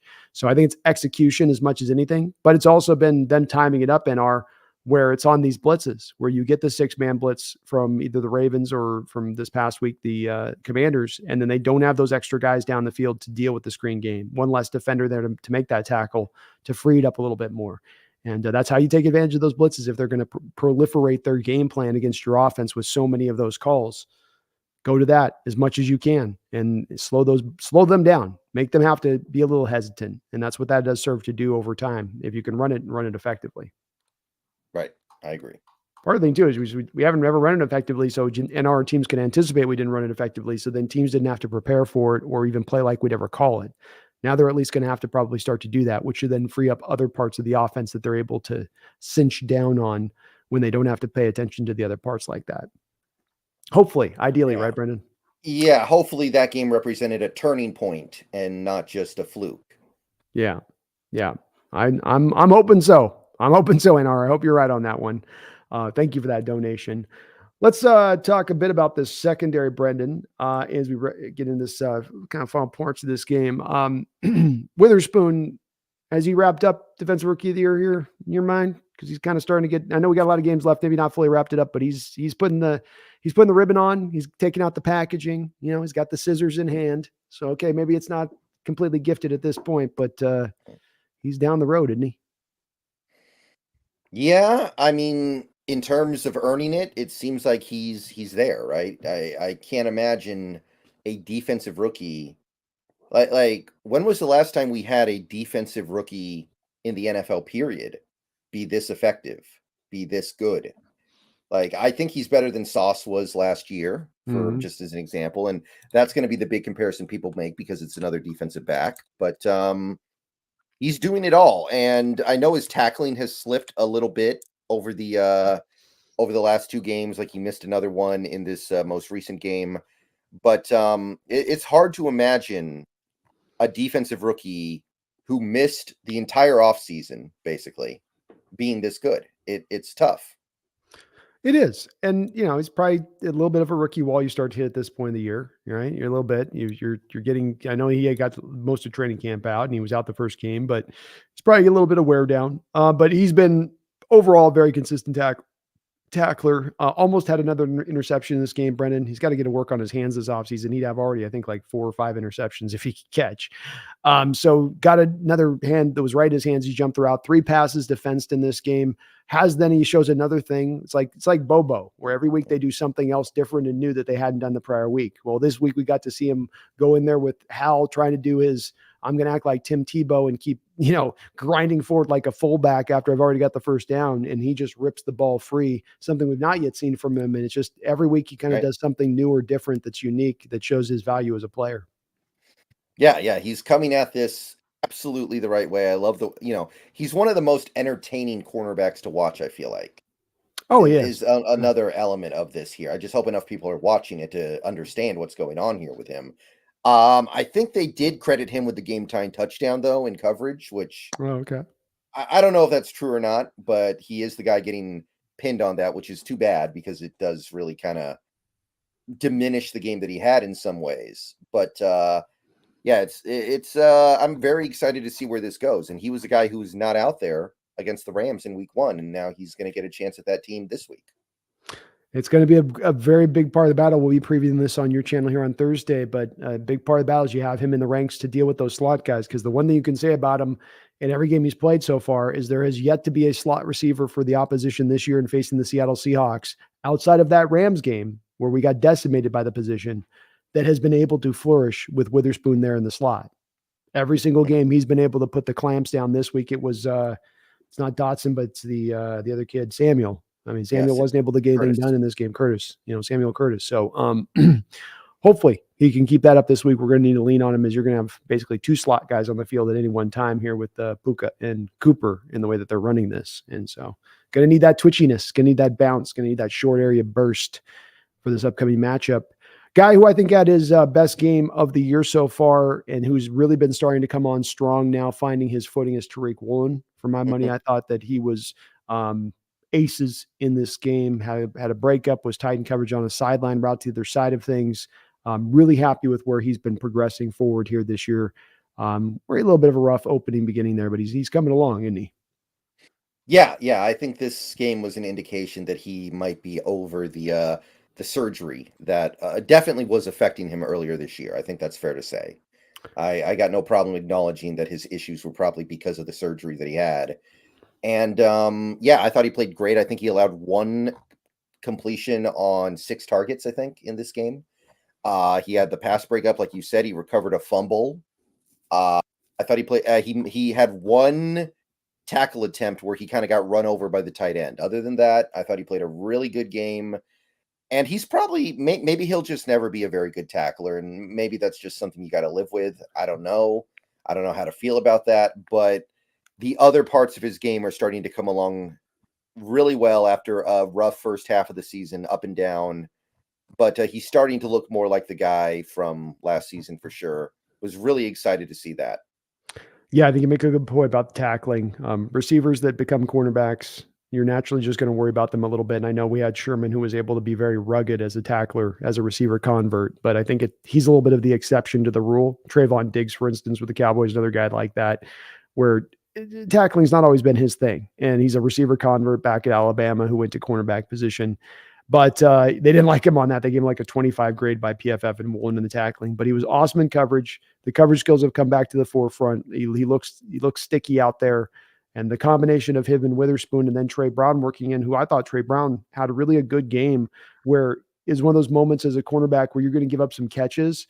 But if you look at all the catches, his hand's an inch away. He's not giving up a catch where he's not making a play on the ball or getting his hand turned around. His head's turned around, full extension.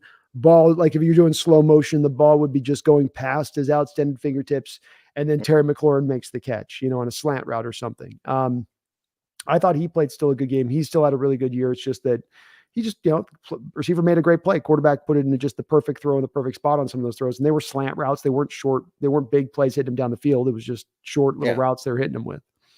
He certainly stands out the least of the three cornerbacks, but he played fine. I think he's actually playing much better this year than I would have expected. I kind of feel like he was a forgotten man coming into the season, but he's been, I think, a significant net positive.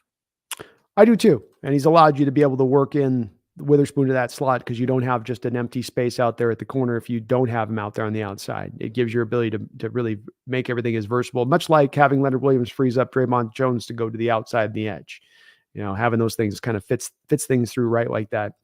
We talked a bit about Jamal Adams. I don't think we have to cover much more with that. He is where he is, and I think the injuries he's still trying to get back to full shape and full run. It's going to be hard to make that assessment of him, I think, throughout the year because of that. There's some certain things that are bothersome, but it's just the full assessment of him gets tough because we know he is coming back off, like you say, an injury that has taken a lot of players and eliminated their careers, not able to come back from it. What do you make of Quandre Diggs' game? Wasn't well rated by PFF. For instance, you have that broken play to Brian Robinson on the L22. It would seem as though not only did he not get over there to help out in that play, but he also didn't pick up Terry McLaurin coming through on a crossing route, it would seem like, as the single high safety there. What did you think of Diggs' game, and where is, your assessment of Diggs as a player? Another one of those guys that we're going to have to maybe make a very difficult decision on this upcoming offseason. I don't really think it's that difficult right now. I got to be honest. Like we got half a year now, and he's not really doing much of anything, right? Like, what's he done? He had the garbage time interception against the Giants, and it's not like this team is not generating pressure. This team is generating plenty of quarterback pressure overall. There's been some bad games, but there's probably been opportunities for him to make plays. Like the second to last play of the game for the Washington offense, Diggs has a chance to ice it there with the interception, and he got caught out of kind of a little bit of a funny position, but I don't mean to necessarily rag on him for that play specifically, but it's what I'm saying. He's not making any of those plays this year at all. And I mean, we're not getting our money's worth out of Adams, but at least Adams is doing some things that are good. Diggs, like what is he really bringing to the table here that, like I said, Jarek Reed wouldn't bring if you put him in that position?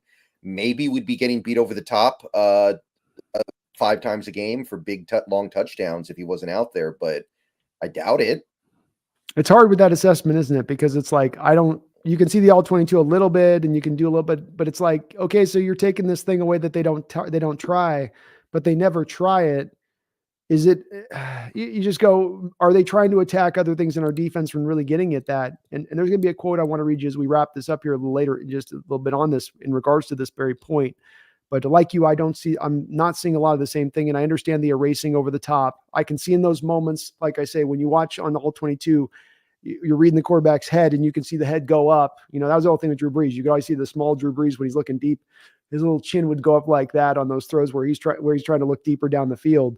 And you see his chin go up looking. And so those are times where maybe Quandre is eliminating those reads where that's where the enemy wanted to attack and go at this defense. But the money you are spending, you do wonder with it, especially the total money you're spending on the safety position. I mean, just take Julian Love. You could flip Julian Love over to free safety, spend $4 million, $5 million on him next year, versus the cost you're putting in. Is that, potentially a better option. And so Diggs is certainly one of those guys I'm not necessarily down on, but I'm also not understanding necessarily if we're getting the full feel of his impact out there, especially because this team went that direction of saying, no, we'll build back to front, Brendan.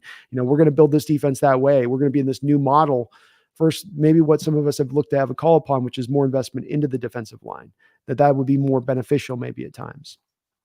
Yeah, I right now it would be a pretty easy decision for me this offseason. Now he's got 8 games left, and there are going to be some games that give him a great opportunity to reverse this narrative. Like, It could you does. imagine if he makes some big plays in the Niners game or the Eagles game or Cowboys game? It's completely flipped that. But as of right now, it's like there's no impact. I'm not saying he's playing badly, but there's no impact. As you say, it's not a final conclusion. There's a lot of time here for stuff to still happen to where you can start to see and feel that here's what he is bringing to the field. And I had hoped Quandre would come out there and be able to have his best year this year. And maybe this is the time where he will now be able to shine and come out and make a couple of those game-changing plays. Lord knows he's gotten to Stafford a few times in recent years, so this wouldn't be the worst time for him in this upcoming matchup to find that, Brendan.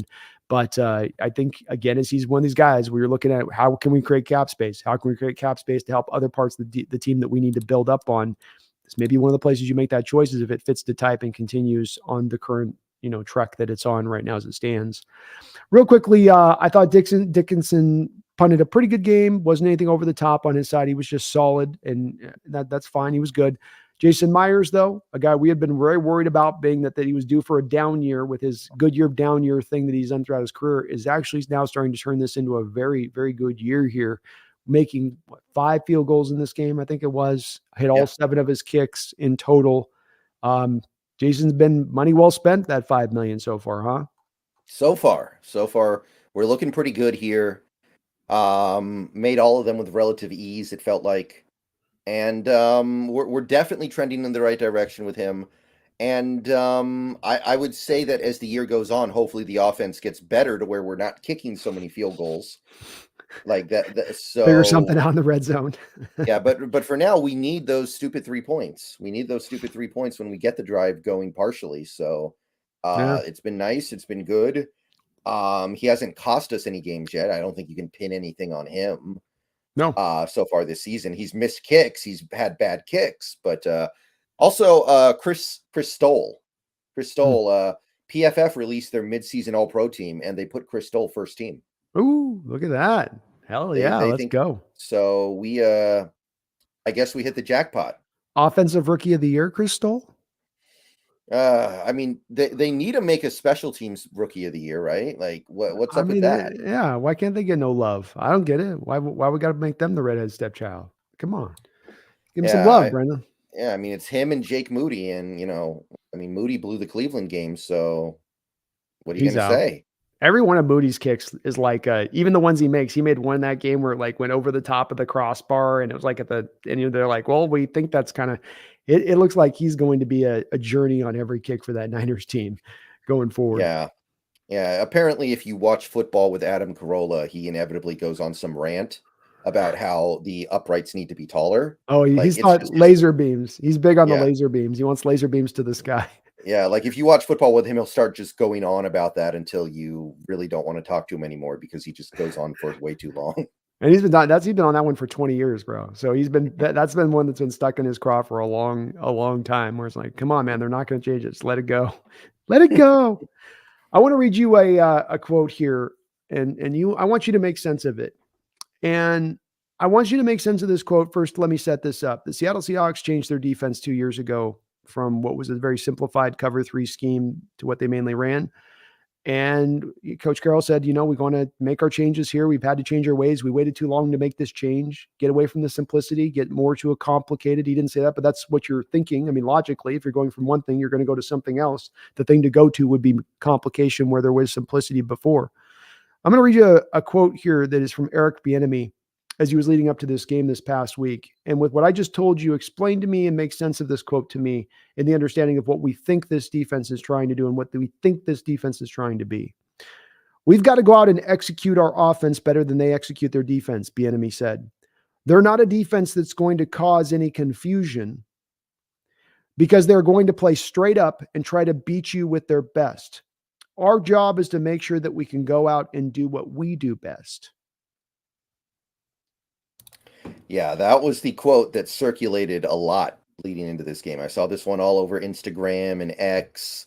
A lot of people talking about this one, so I'm definitely familiar. And it's true, right? Even though the Seahawks are doing some things differently this year on defense, they are. There have been some updates over the last couple of years.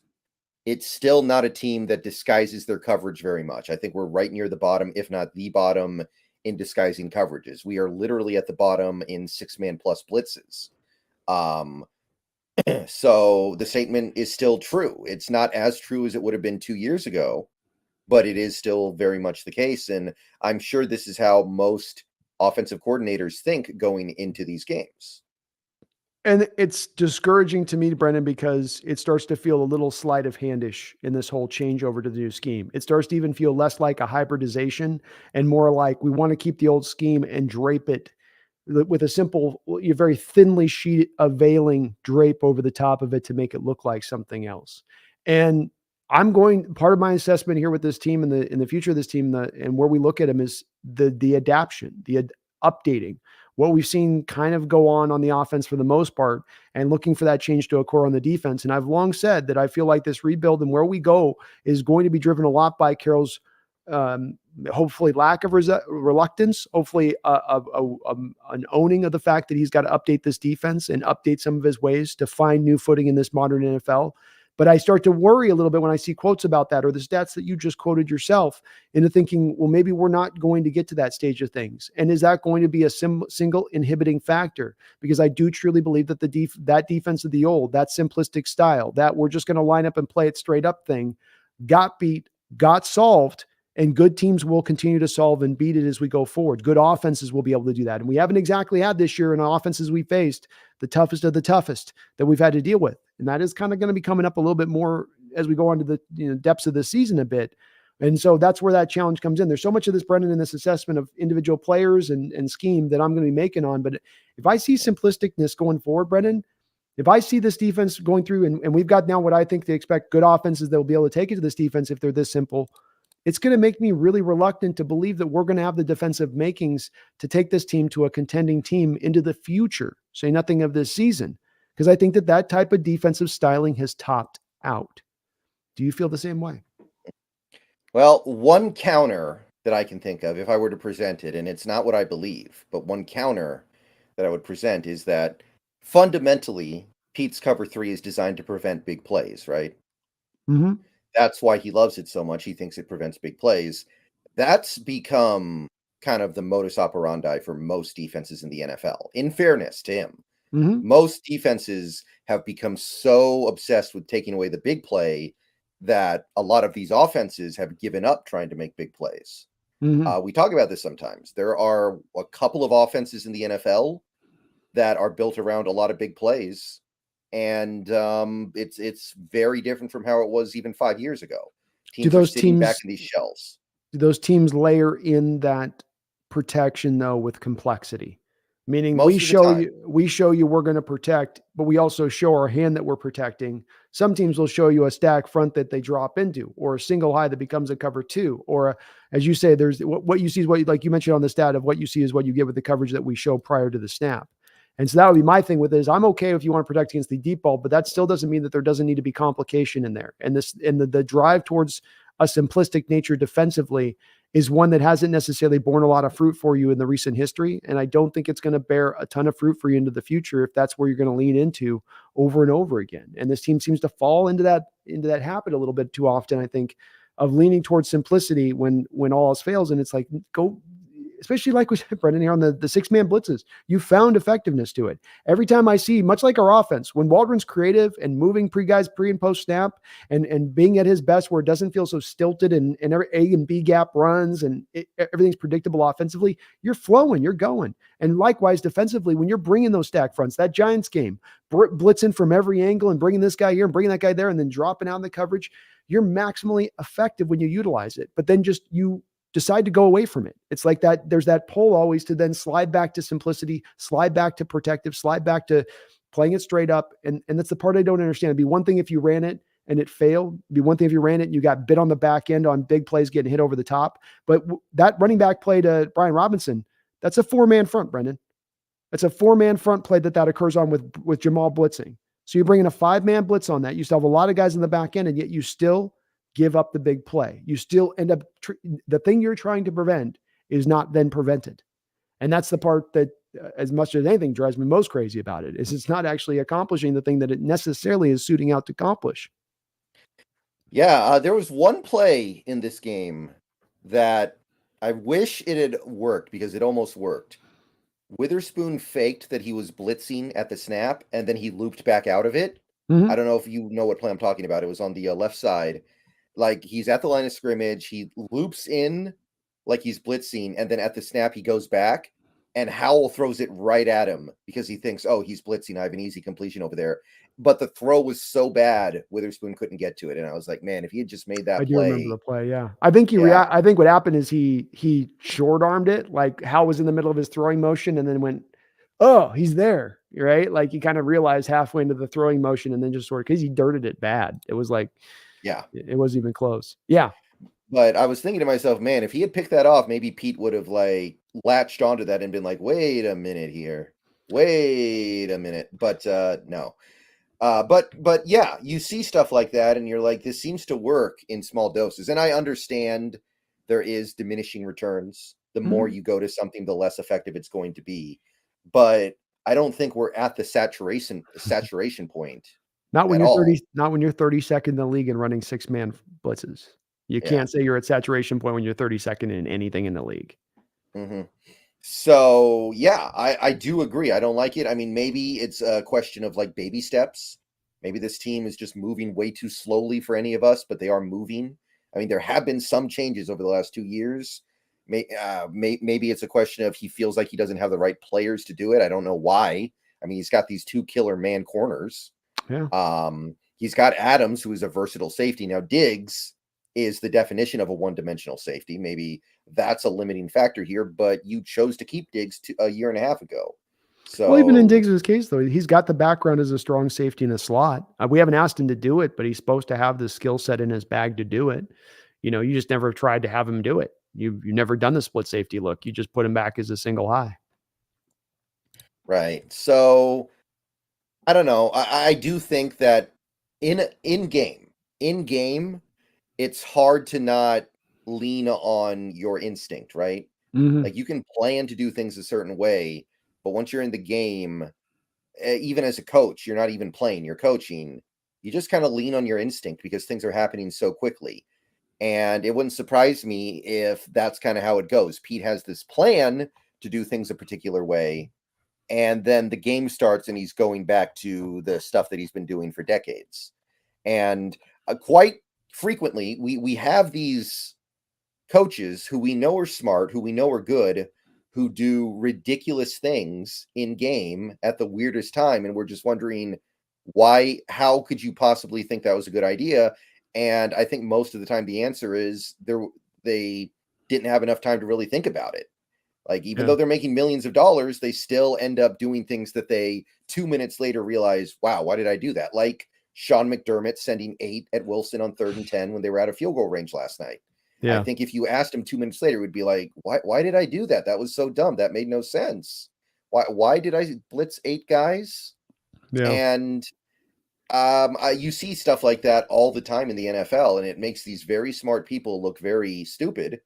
And I think it's just a matter of they're not playing, but they're in the middle of all the chaos. Whereas I'm sitting at home in my living room and I'm able to see exactly how much time's left. I see the play clock. I see the game clock. I see exactly where we are on the field. Yeah. And I'm able to, it almost makes me wonder if maybe this is why some coaches go to the booth. You can actually see things from a bird's eye view. Yeah. Well, and you also have the mix of all that emotion on the field with everybody, you know, right. Like you can have that quiet thought, quiet brain. But yeah, that's just a long-winded way of me saying maybe it's just a mistake. Maybe it's just something where he wants to do things a different way, but the game day comes and he can't help himself. I think it's a good point. The phrase comes to mind is old habits die hard. Mhm. And, when you got that built in for so many years since the 80s, this way of coaching defense, it's going to be very hard to pivot off of that. But I believe it in my bones, Brendan, that if Coach Carroll wants to find success, if he wants to find the mountaintop once again, he's not going to do it by operating off of what he did in the old. He'll do it by taking what still works from the old and modifying within the new. And that's going to determine the success of this team going into the future with Coach Carroll as a coach. And it's one thing I'm not sure, like a lot of the parts we talk about, maybe a common theme in this game, where, be in this season, in this show, where this team at, where some of these players at, it's still in very much I'm not sure, we're assessing this and trying to still figure it out kind of thing. And the defense is right along with that. Is this defensive change working? It's making progress, like you said, but is it going to work in the long term? Ultimately, that's going to be determined by, I think, Coach Carroll willing to adapt, update, change some things. Yeah.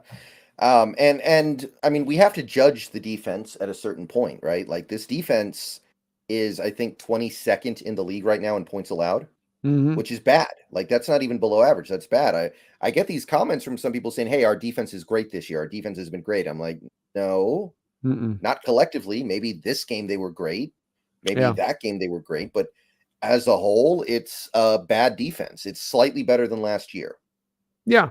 And it's as well at 22nd, having played 3 games that had backup quarterbacks in, and Daniel Jones. So 4 of those games were 3 backups, and you got to play a Daniel Jones Giants team that was trash. So, like, that's part of why we got to have this 4 or 5 game stretch coming up where you get legit opponents. We're going to really get to see where this defense is, really legit offenses who can absolutely put up the 30, 35, 37 points that can take this defense from being one that's sitting at 22nd right now, that by the end of the year finds itself now nudging itself back into that 27, 28th range if they can't turn some things around with it. So, it'll be the interesting thing to track and monitor here, Brendan, but it's a big key, not just for this year to me, Brendan, but for the long-term hopeful success of this team, that this adjustment comes into play, because I've still not seen it brought into play, and it's making me nervous.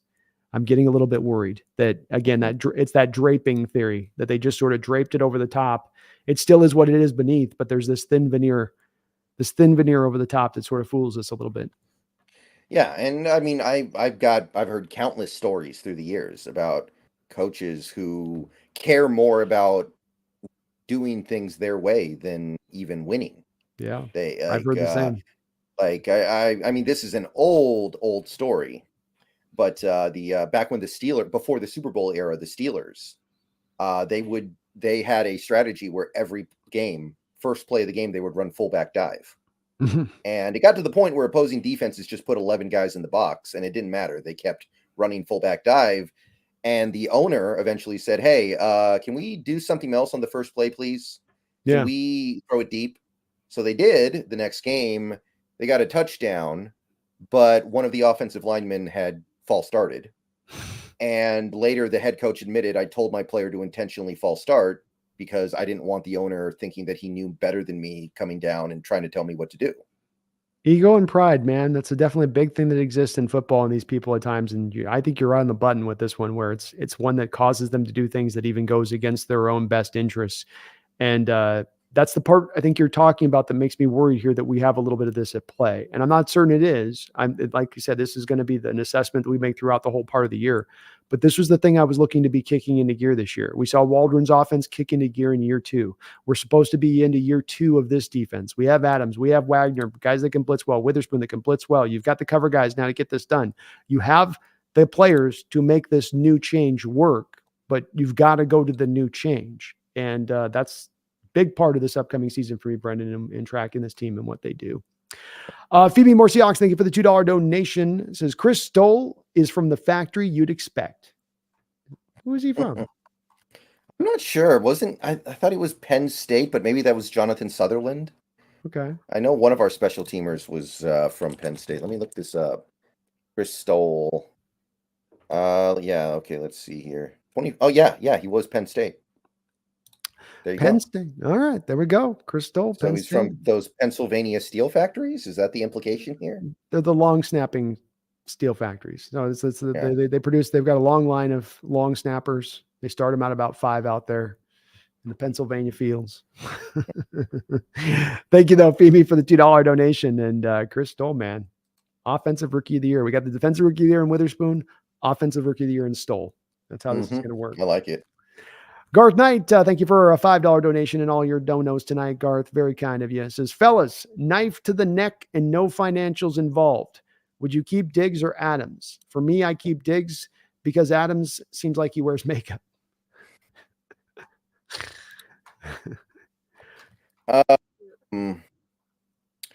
Yeah, I think I keep Adams.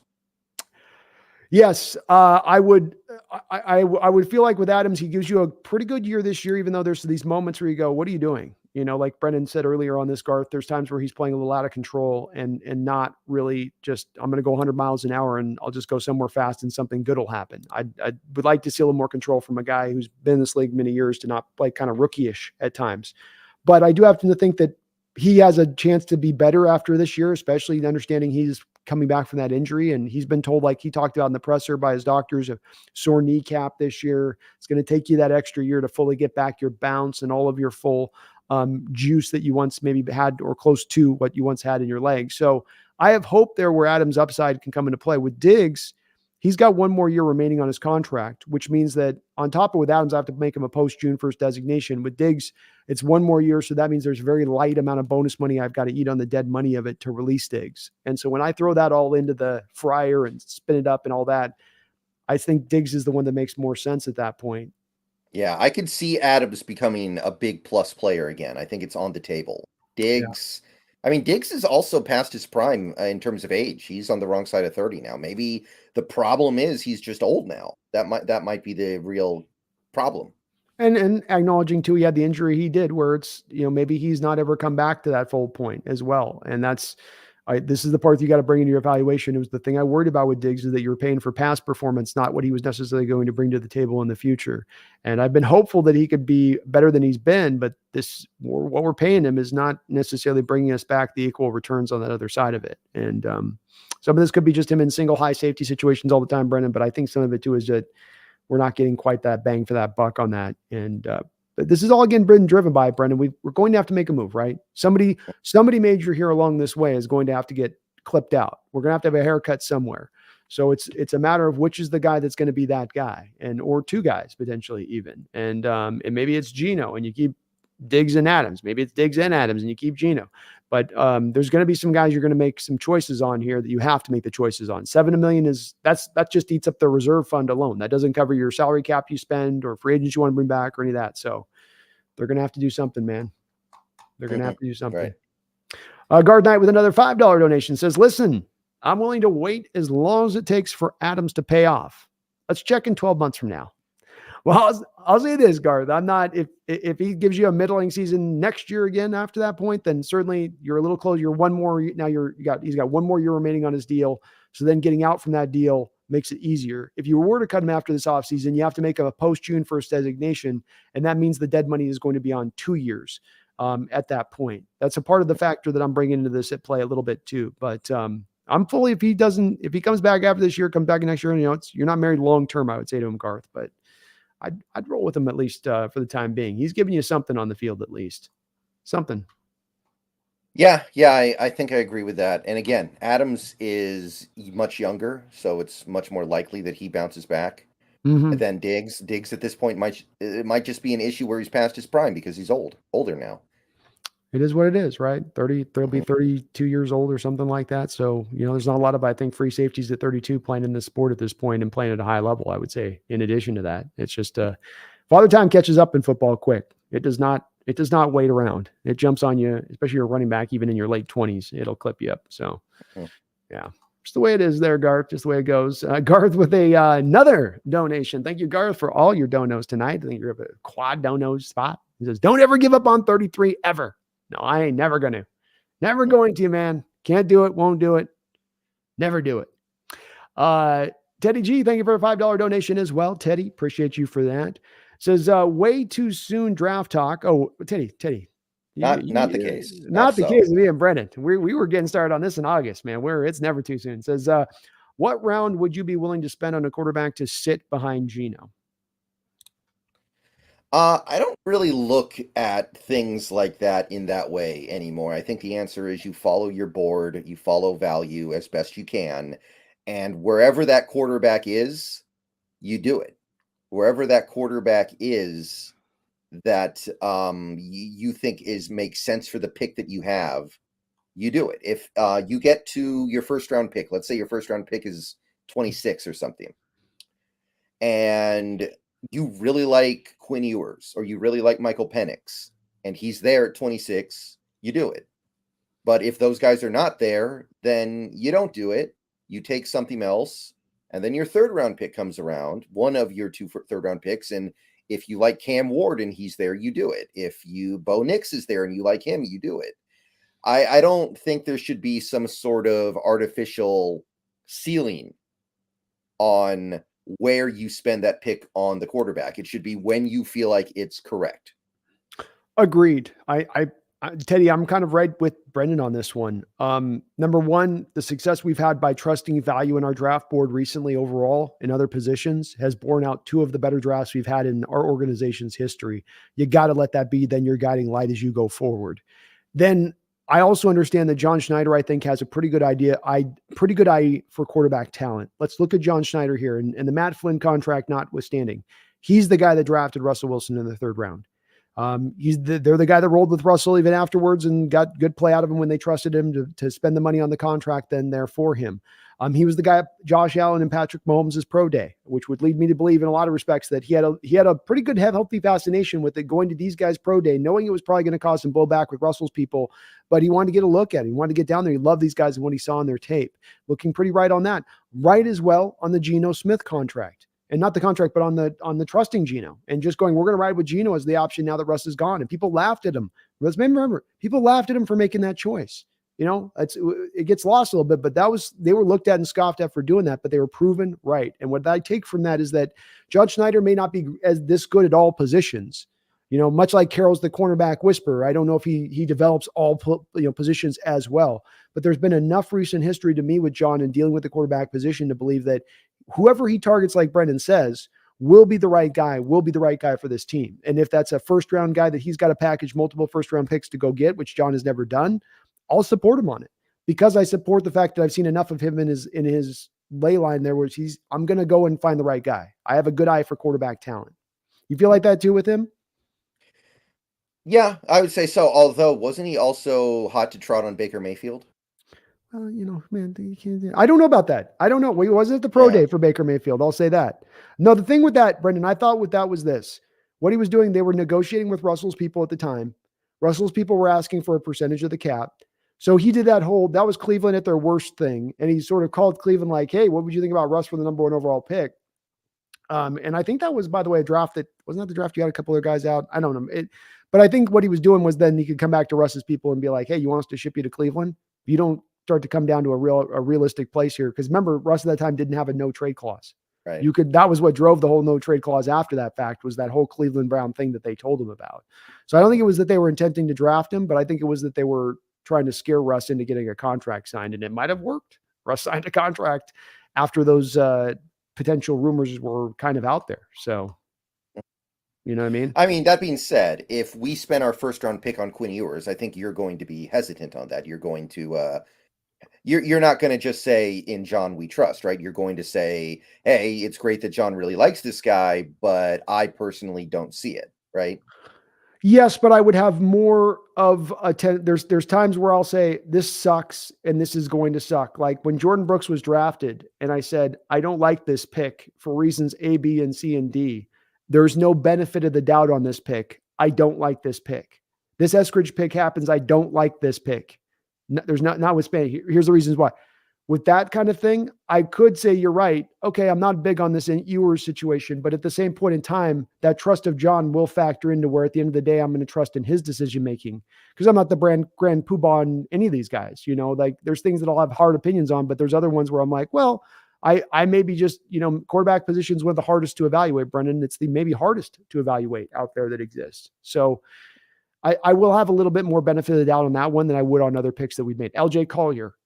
There's not going to be any like, well, I'll trust in their ability to draft edges. So even though I hate this pick, I think it eventually will work out. No, I wouldn't do that. But this one, I'll give him a little bit more room on because I think that he does have that eye for this, like Carroll does with cornerbacks. I'll give him a little bit of a benefit of the doubt on it. But yes, I will still be bitching and moaning about Quinn Ewers if they make that It does look like he's going back to Texas, though, as Really?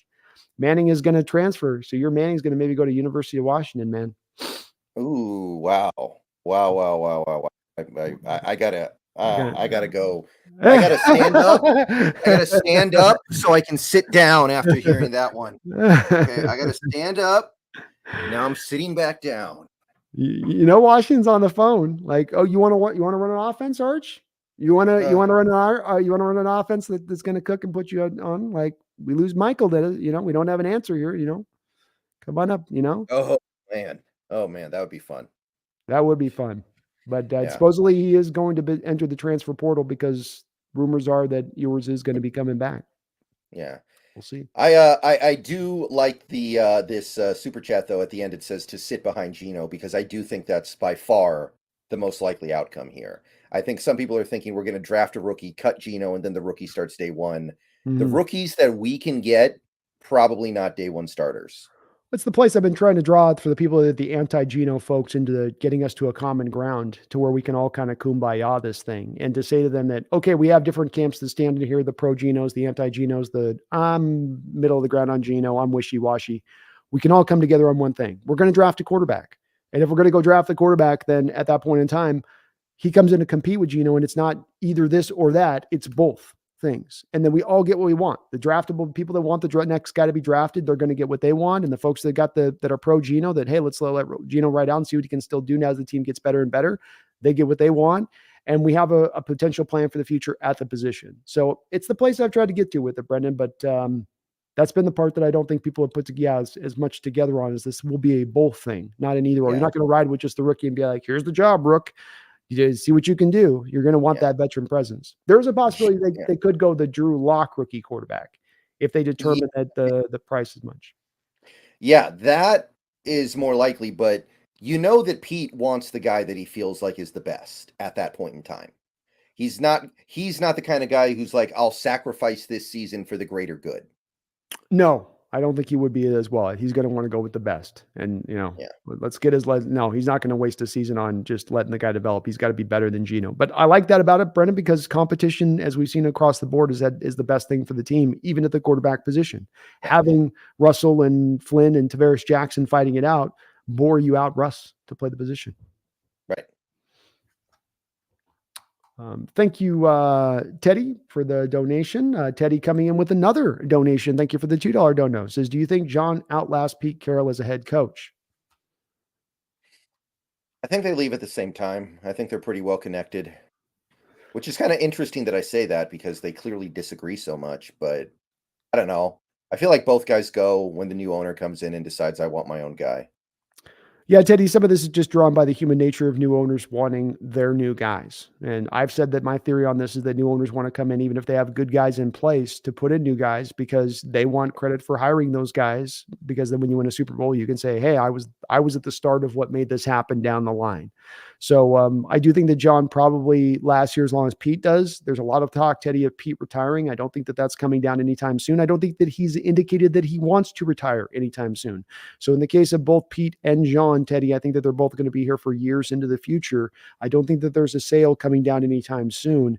And especially having another successful year as they're going to have this year, there's not going to be any hot seat under either of those two gentlemen. So they'll be here both for the foreseeable future, I would say. And they, like with Bennett, they both probably go at the same time. Slight chance John outlasts him just simply because he's so much younger, but new owner's going to want new toys. Yeah. How long did it take Jerry Jones to fire Tom Landry? About 5.5 minutes. Mm-hmm.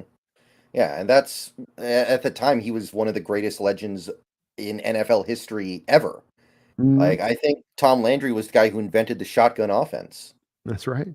Yeah. And he was like, nope, out of here. Get out of here. Yeah. It's a weird thing, man. That's the thing that but the thing about Teddy too, is if you got a billionaire that buys the team and it's somebody else who hired those guys and they go get the job done, can you really take credit for it? Like, well, I bought the team, but I didn't do anything. I didn't have any effect on it. And that's, I think there's a big draw to that. Which is why I kind of can't believe Ron Rivera survived the Commanders selling. Yeah, well, I think that that's just a matter of time on that one. Yeah. I mean, there's supposedly right now one of those rumors that's the open rumor secret out there that's starting to emerge the past couple of days, that there is already the team in place that Coach Belichick is going to go to and he's going to be both the head coach and the general manager for the team that he's going to go to. Why would you ever want Bill Belichick the GM, man? Why would you ever want that? Because you can't get the head coach without him getting that control as well. I mean, I'd rather just not have him. I mean, like, he's such a bad GM. Like it's been, I feel like most of his general manager decisions have been a disaster. It is, but it's also going to probably go to an organization that's a not get right organization that's been in the dumpster for years on end. So their understanding about what is successful and what is a guy that's going to bring something to the table to generate some excitement within our fan base and galvanize some things. Take, for instance, Washington, who hasn't had a good coach come through there since Joe Gibbs back in the day, and they haven't had any success in recent years. I don't know that type of team looks at it in that same way. I think the way you present it is accurate. I wouldn't want to bring him in as my general manager either. But it does start to come down to, like, what's the other alternative options here if you're not? We've talked about this when people talk to us about who's the next coach for Coach Carroll. There's not a lot of hot commodities out there to be had. If you're looking for an improvement beyond Ron Rivera, Brendan, who is it?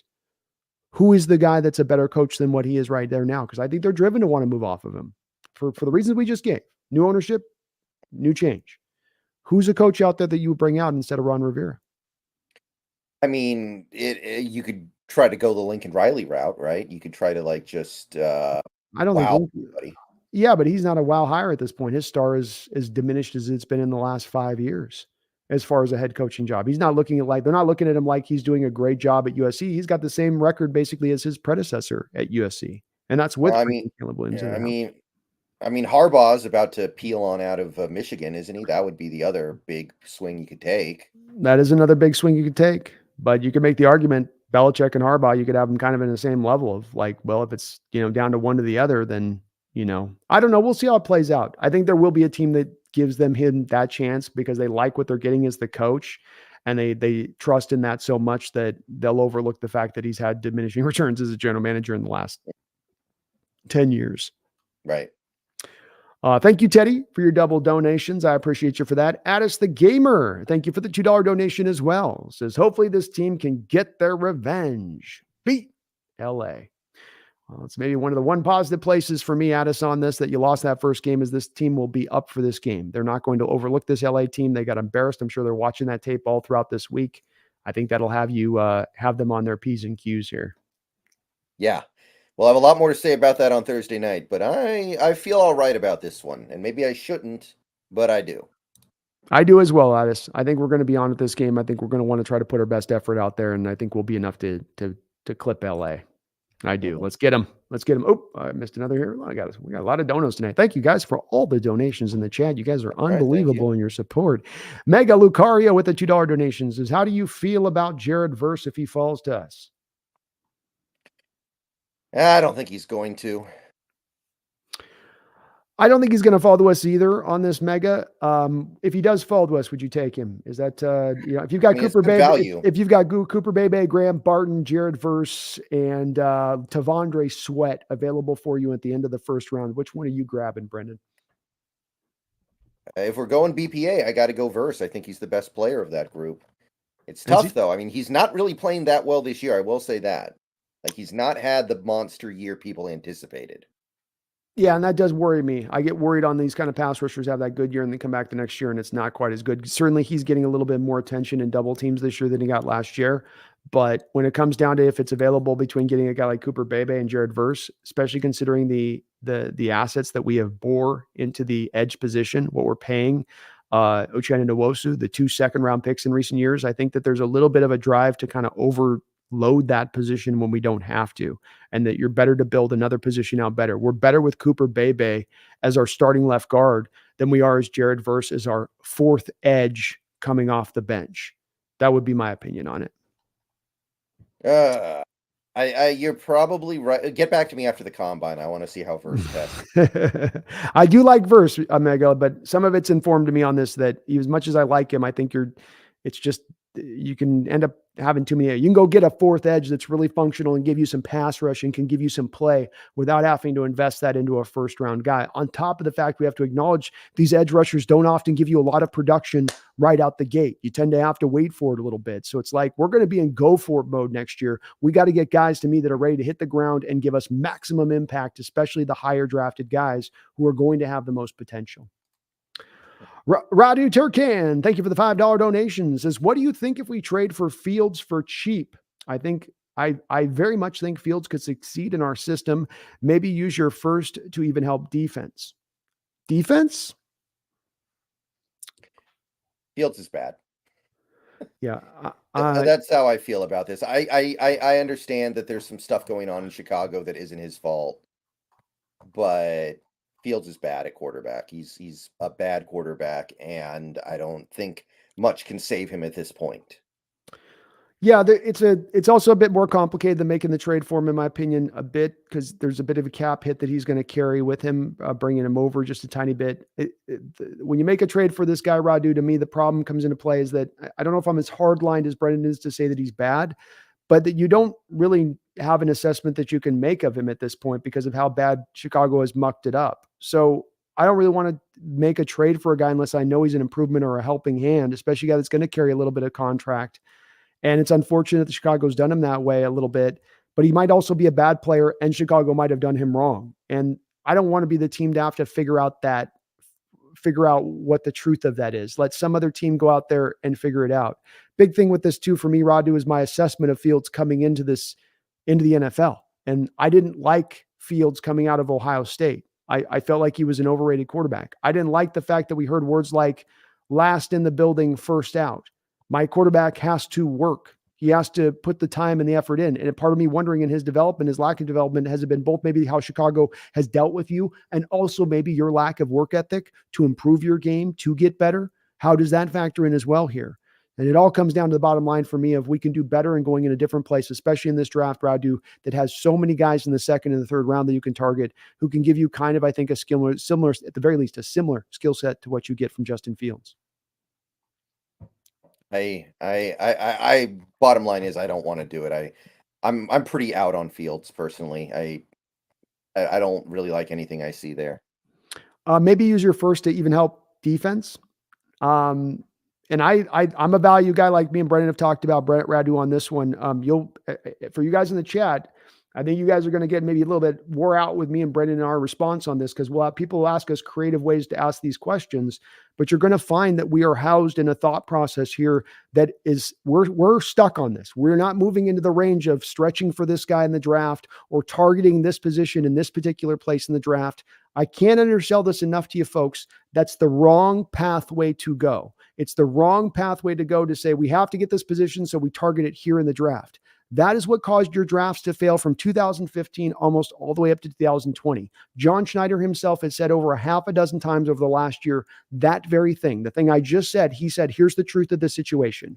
We got stuck into need. We got stuck into driving to fit to fill positions. It didn't work. It failed on us. It broke. Past true drafts, we've had now a value-based draft. Who's the most valuable guy on the board? And what that's led you to do at times is you take Derek Hall when you already have Uchenna Nwosu and Boye Mafe and Darrell Taylor. It causes you to take Jackson Smith and Jigba when you already have Tyler Lockett and Derek Young had a good year last year and DK Metcalf. This is what happens when you go by a value-based term, but you have to choose a way on this. You can't do it sort of half one way and half another way. Like, oh, the first round pick will make need, but then the second round pick will make value, but then the third round pick will make need. It doesn't work. It's not the way. You got to choose the lane you want to go. Is it need or is it value? You got to make your pick. And so Radu, with me and Brendan, this is going to be something that's very important for the folks that follow our channels as we go into the future of this draft and this upcoming season. Recent history has told us, go value. And if you go value, you can't go and then say, target this here and target that there. That's the opposite of that approach. It's a broken approach. That's the most important part. Yeah. I mean, I remember streaming this most recent draft, as we both did on draft day.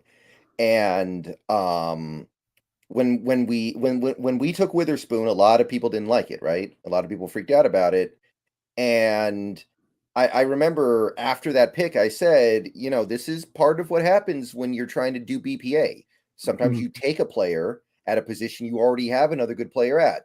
And then people in the chat were like, oh, well, I don't want to do that. Let's go draft for need. Let's draft for need. Let's draft for need. These same people who for years hated all of our drafts because we drafted for need. And, what I basically said was, if you're going to draft for BPA, you have to be willing to live with its results. Sometimes it doesn't go exactly the way you want it to, but you're never really going to be that disappointed if you draft BPA, as long as your board is good. As yeah, there are players we could have drafted at 20 that are a little better than JSN, I think. There are. As of right now, I can probably find a few players who are doing more to help their teams win games than JSN is helping our team to win. But JSN is still good, right? JSN is still helping. Same for somebody like Charbonnet. Yeah, there are probably a couple guys we could have drafted instead of Charbonnet, but Charbonnet is really good. It's a great way to make sure you're never upset. You're just, sometimes you don't get exactly what you want. Right. But the key point on it is that it's recent history has taught us to go this direction, that this is the smart approach, that this is the right approach. And that's why we're so hardlined on this, Radu, with sticking in this land of things of, no, take the value on your board. Because you're right. There might have been more valuable players than JSN after this point, and how they play might have been better. But I trust that the Seahawks had JSN as the number one guy on their board. I trust that Witherspoon was the highest guy that they had rated on their board when they picked. That Derek Hall was the highest guy they had on their board when they pick.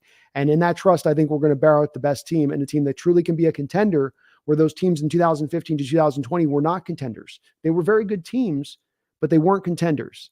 And again, with this too, Rod doing on this is right from John Schneider's lips, is he's given about 6-7 interviews over the past year. And every interview, the same question comes out.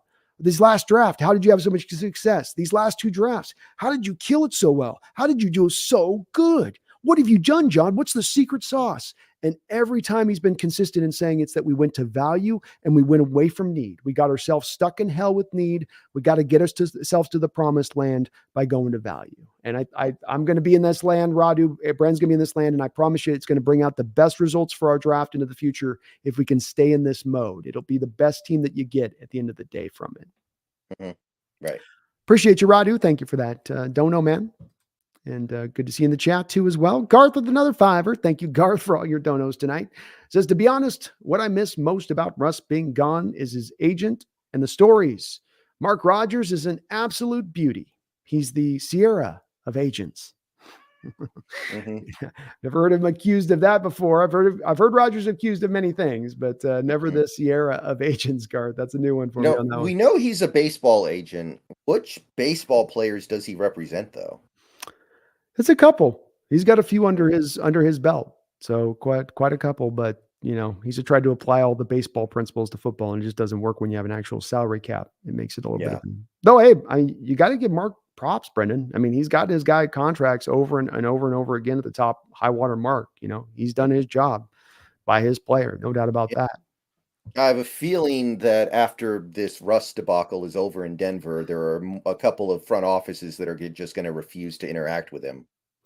They're going to just be like, I hear your voice on the call, I'm hanging up. Yeah, he's definitely not going to have a lot of extra clients after this point. I think Russ is going to be a one-off for him in the NFL.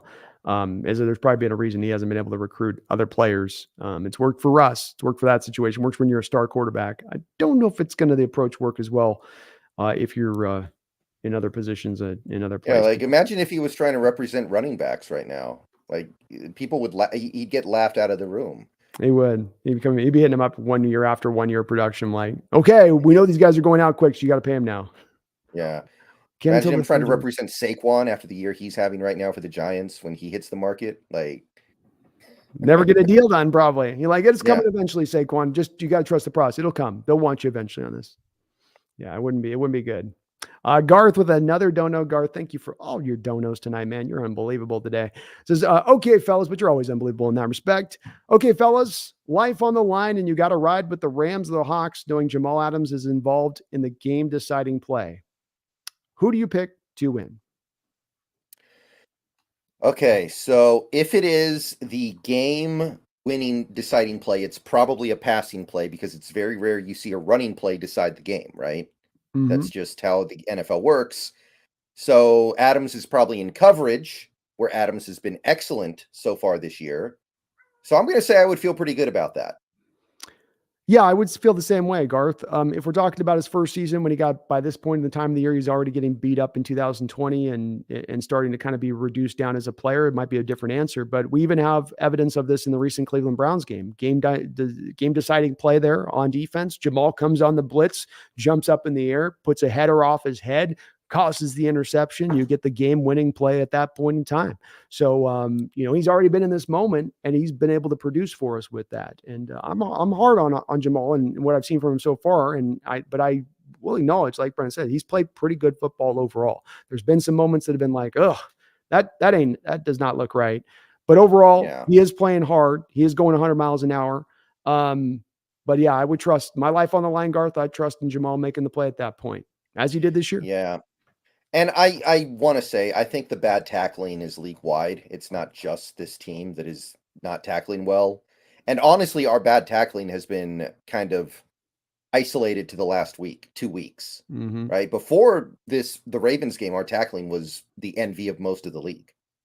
Yeah, it had been pretty solid. It's been just last couple of weeks, and I think there's been some big moments too where guys just sliding off purely. I was joking. It's like Vaseline's coated on the jersey at times the last few weeks, but hopefully they can clean it up. I think the good news is a lot of these places you can see where they can clean up by just telling him to wrap up and not just stick your shoulder in there, Jordan or Jamal. Get the hands wrapped around the body to bring him down. It does help the tackling process when you are able to do that. So that's where we go. Hopefully that's the way it plays out, Garth. I wouldn't mind seeing it, especially to come away with the dub in this game, which is going to be so very important with this stack of 4 games set up on the horizon that we are going to have to play. John Stillwell has been a member of the Hawks Nest for 8 long months. Thank you for that, John. I do appreciate you for that. Says, how is it going, guys? Well, we're doing good. We feel good about this recent win, John, and where the team's going overall and this upcoming matchup. I'm excited to see where we are after these next several games. And it might not be anywhere good, but I'm still kind of excited to see it. And cynically, I have to point out here, I've been making some videos about this. The NFC might already just have their playoff teams because all the other NFC teams are falling off a cliff. Yeah. Like I thought Atlanta was going to be there. No, they're not happening. Like I thought that maybe Tampa, but Tampa's probably about to get their butt kicked this week, and then they'll probably be out of it too. The Rams have faded pretty quickly here. The Packers are fading out. It's like I almost feel like we could punch in our 7 NFC playoff teams right now and feel pretty good about it. I do as well. And I'm encouraged by this season where it's been 6-3, and the table is set up for them to do and control their own fate here, Brendan. Like you say, it's all to make the playoffs, to win the division, to be in contention for a bye, to be a contender. They're not there on all these things quite yet. We're in there as far as a playoff team, but getting to these other spots, there's room for it to get there. You can see the team developing to that stage. Your health is in pretty good stage. You've got some omens at times, like the Bills, for instance, with those 3 major defensive injuries. You could kind of see that the Bill fall a little bit with those defense, like, ooh, that's one too many with those kind of guys you lost, where that drop. And you feel a little bit dark as a Bills fan going through those next couple of collections of games about where you think it might be going. Us on the other side of it, Uchenna being the only guy you've really lost for the season here on both sides of the ball, with guys coming back instead of McIntosh or Lucas. It does get you into a position of feeling like, okay, we're going to be able to play our best ball at the end of the season, and we haven't played the worst of ball already so far yet. So it's where it's got us encouraged 100%, John. Encouraged and feeling good. And John's coming in with $100 donation on the other side of it, man. Jesus, thank you so much, John. Very, very kind of you. He says, you guys look game ready right now. Well, I am. I could play the Rams right now, Brennan. I'm looking forward to this game. We got embarrassed in the opening week. I'm really excited to see where this team's going to go this year. I don't know where this ride's going to lead. For a 6-3 team, you usually, I think, would have a little bit more certainty about what your team was and who they were going to be. And, you just kind of would, but with this one in both ways and where they could end up, I'm unsure. And I'm excited, but unsure. Yeah, I made a video earlier today about how this fan base, to me, from my perspective, as somebody who's kind of plugged in because I, do what I do, and I know you are too on about the same level. You interact with hundreds of different Seahawks fans pretty constantly. It doesn't feel like this fan base is as excited as an average fan base for a 6-3 team should. And look, if you manage a couple of wins over the next month, people are gonna get pulled in a little bit. I think, like, they're for some reason they're not pulled in yet. I mean, this team is good, right? They're 6-3. They're in the playoffs. They have 2 wins against really good teams in Detroit and Cleveland. There are some things going on here. They have a ton of young talent. I would say that we have more young talent than any other team in the league. Like, our last two draft classes collectively are probably better than any other team's 2 last draft classes collectively. But there's just something not quite there yet. I feel like it's not pulling people in. But you win a game against the Niners, you win a game against the Cowboys, that's going to do it. Absolutely will. And I don't know that they need to go through this and dominate these 4 matchups or go even 2-2 to get to that state. If you can pull out one of the wins in the 3, I mean, I'd love to pull 2 out. I would. I'd love to pull 3. If they can do that, that will absolutely get people into that state of things. I'm feeling the same thing on my end here, which is, me and Brendan's excitement for this team. And we've had our parts that we've been down on the team, but overall excited because the overall perspective of it has to be considered beyond the micro, beyond the Geno decision or the Jamal choice, or whether the defense is being this, or whether there's things that we want to see for improvement here, John. The overall steps you're taking are forward-taking steps, and you are 6-3 with a roster that was the 3rd youngest roster coming into the NFL season this year. I mean, that is in itself, to just say that part out loud, 3rd youngest roster in the NFL, and yet you find yourself at 6-3. And there is that part of the fan base, though, that just, I don't know what it is really for sure, Brendan. I've got some theories on this. You have a coach in place for 12 years and people just get excited by the new, potentially shiny, coach object thing out there that could exist, and all of the potential with that, forgetting what you might lose by moving off that coach. But I do hope that they do go into that place, because they've done so much good here, John, for this team to be where it is right now. And the fan base should reward them for that, because a lot of these choices could have gone wrong or could have been made poorly, or they could have stuck in that need-based approach to their draft over the past couple of years, rather than making these real pure changes that are part of why they've been able to turn this team into the way that they've been turned. But yeah, there are valid reasons to want this regime to end in Seattle, but the fact that this 2023 Seahawks team is not a Super Bowl contender is not one of them. Like, that's not, like, again, I don't want this regime to become a victim of their own success. And I'll give a little bit of an example of that. Do you remember Avery Johnson, the guy who was the point coach guard for the Dallas Mavericks? Mm-hmm. He was the coach of the Mavericks for 3 seasons. The first year he was there, they went to the finals and lost. The second year he was there, they were the number 1 seed, 67 wins, one of the best seasons in NBA history, and then they lose in the first round. And that was the We Believe Warriors season. And then the next year, they have a bunch of injuries. They win 50-plus games still. They make the playoffs. They lose. And then Avery Johnson gets fired. So that's a coach who has made the finals in a 3-year span. He's made the playoffs every year. He's made the finals. He had the best season in franchise history.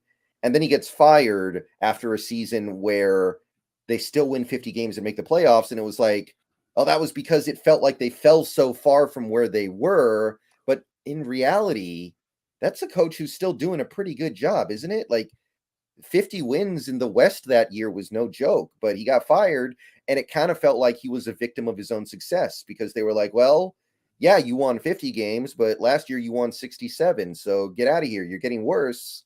But in reality, maybe he was just ahead of where he should have been those first 2 years. Yeah, I think it's a very good point on your part. And I worry about it a little bit, absent the fact I just don't think, with all the squawking some folks do within regards to Coach Carroll or Schneider, that it will have any effect. Because as we've talked about, there's no change that's coming down until ownership comes, a new ownership change comes. And there's not likely to be a new ownership change anytime soon. But I think you bring up a right thing, where people got spoiled last year. You started 6 rookies. You went out there and made the playoffs. So it's like, okay, now it's got to be a step forward this year, and intangibly, where you go out there and you win a couple playoff games, or you get to the conference championship, and anything short of that. And it's just those raised expectations. I like it in one respect for my Hawks fans, Brendan, because there are those fan bases out there that are, have more of the loser mentality of like, we're just happy to be in the playoffs, but with our team, we want to be great. But the fan bases, I like that part of even though I don't necessarily like that they're so jumping at the bit to like move on and go, I do like that they're driven to say, hey, we expect to win here. That's the standard in place. We want to win, and not just win and win more games than we lose, not just be a 54% Mariner team, but be a team that goes out there and can contend and be truly one of the elite teams in the NFL year after year after year. And it has been 10 years since you've been in that state. That is the reality of it. It has been 10 years since you've been truly an elite team. So I do get a little bit of sympathy from them on that. But I just think that's that place where it gets a little bit too overcolored, and you forget about all the good that's happening here as well with this team, all the pluses and things that they have done that have been right on the right side of choices and decisions. Yeah, the way I put it in a video I made earlier today was, if you're going to give Pete and John a second chance, which we did, we could have fired them after 2021 when that season ended in failure. If you're going to give them another chance, you have to actually give them another chance. Yeah. You can't give them half a chance and go like, okay, now you're gone. Yeah. If you were going to do that, you should have just fired them then. Agree. But you gave them another chance. You have to let that chance play out. Yeah. You've got to find that separation from 2020 and cut away, as hard as it might be and as frustrating as it might be, to say, look, you got to ignore a little bit of the prior to 2020 stuff, because there are these big sweeping changes, how we draft, how we run our schemes, offense and defense. We're changing that while still bringing along the good that we do. And that change, you've got to give that change some time to bake out. Great point on your part, and 100% agree with you, man. Well, luckily, they're going to be given that time. That's a good part, is that even though I know that we have a good contingent of the fan base that might bark, there's not going to be any bite on this one, as those guys are going to remain here. And I'm glad they are, because they're doing some great stuff. But you better be ready. We're ready for the game. I'm ready to go kick this Rams ass. I'm ready to go show them what happened after week one. I'm ready to go show them, oh, you want to embarrass us week one? Get ready for us to give it to you now. We're in the thick of this rebuild, Rams. We're in the thick of this. You're not. Get out of here. Yeah, you know the Rams already got one foot in Cabo. They do. They're making the vacation plans. They're like, they're going to do a European tour. You know what I mean? Like, they're all in that head already. So we just got to take advantage of that, John. And let's come back and give it to them. How about we give it to them for once? How about Carroll, instead of McVay with all that embarrassment he's put on him, he embarrasses him for once. Especially with all of us Hawk fans taking over the LA stadium, like, we're going to as well. Oh, John, you know what happens? There'll be way more blue out there than there'll be yellow probably in that stadium on game day this upcoming week. It'd be great if it starts sounding loud when they're on offense too. That'd be awesome. But John, thank you, man, for your $100 donation. One of our big time, long time supporters. You, Garth, all the rest in there. All you do for the channel and your support on both me and Brendan's side, man. I really, really, really do appreciate it. Hope you're having a good night, John. It's good to see you. Mega Lucario, thank you for the $5 donation. Says, looking back now after all the Geno controversy, if AR-15 was on the board at 5, do you take him or stick with Spoon?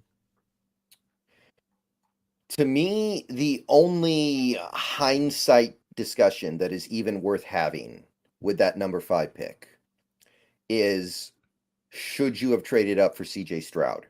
Because Stroud's been phenomenal in a not ideal situation either. That Houston team is not exactly built for a quarterback to be great. And he's been great. I think we can both agree CJ Stroud's been great. Mm-hmm. That to me is the only thing you can even coherently discuss, like saying, if we could have done that, would that be better than what we did? Yeah. So AR-15, no, not at all. Yeah, I think definitely would have been great to trade up. I don't think Houston would have traded up. I think they wanted Stroud at that point when he fell to him. I would be a little different than you on this, where if if Anthony Richardson fell to me at 5, knowing how high the team was on him, you're bringing him to a different environment than the way the Colts were bringing him into. The Colts did not have things set up for him for success. I'm not the least bit surprised AR-15 got injured and got injured pretty quick, because they wanted to use him like a running back at the position and get him beat up, and they weren't caring about his development there. But I would have taken him at 5 to have that opportunity to take a guy like Richardson. I trust the long-term development of that kid. I love Spoon, but to have a chance to get a franchise quarterback is one we're not going to have maybe an opportunity to do anytime soon. And it would be too much to not go for that at that point for me, just on my perspective on it. I mean, if I liked AR-15 more, I would, of course, at least consider this. But I was I didn't know what to think of him. I understand there's great potential, but it is a very, very, like when knowing what we know now about Witherspoon, there's no way I'm taking him off to get AR-15 instead. Just not happening. Because AR-15 didn't prove anything this year. I know he got hurt, and it's not his fault he got hurt. But it's not like he went out there and proved, oh, I'm actually a really good quarterback. He proved that he's a good athlete, which we already knew, and that's about it. Yeah, I don't think he proved necessarily anything by the little bit of time he went out there and played. I don't. I mean, you're right. There's a lot of question with him on you not having the certainty of a guy like Stroud who'd played 2 full seasons of high-level football and you knew what you were getting. There's a lot of projection. Some of this is just me going off, Brendan, what we were hearing about reportedly of how interested our coaching staff was in Anthony Richardson and how high they were in him if he was to fall him. And all indications were that if he were to fall in him, they would have jumped on him, that they were high enough on him to then take him at that point.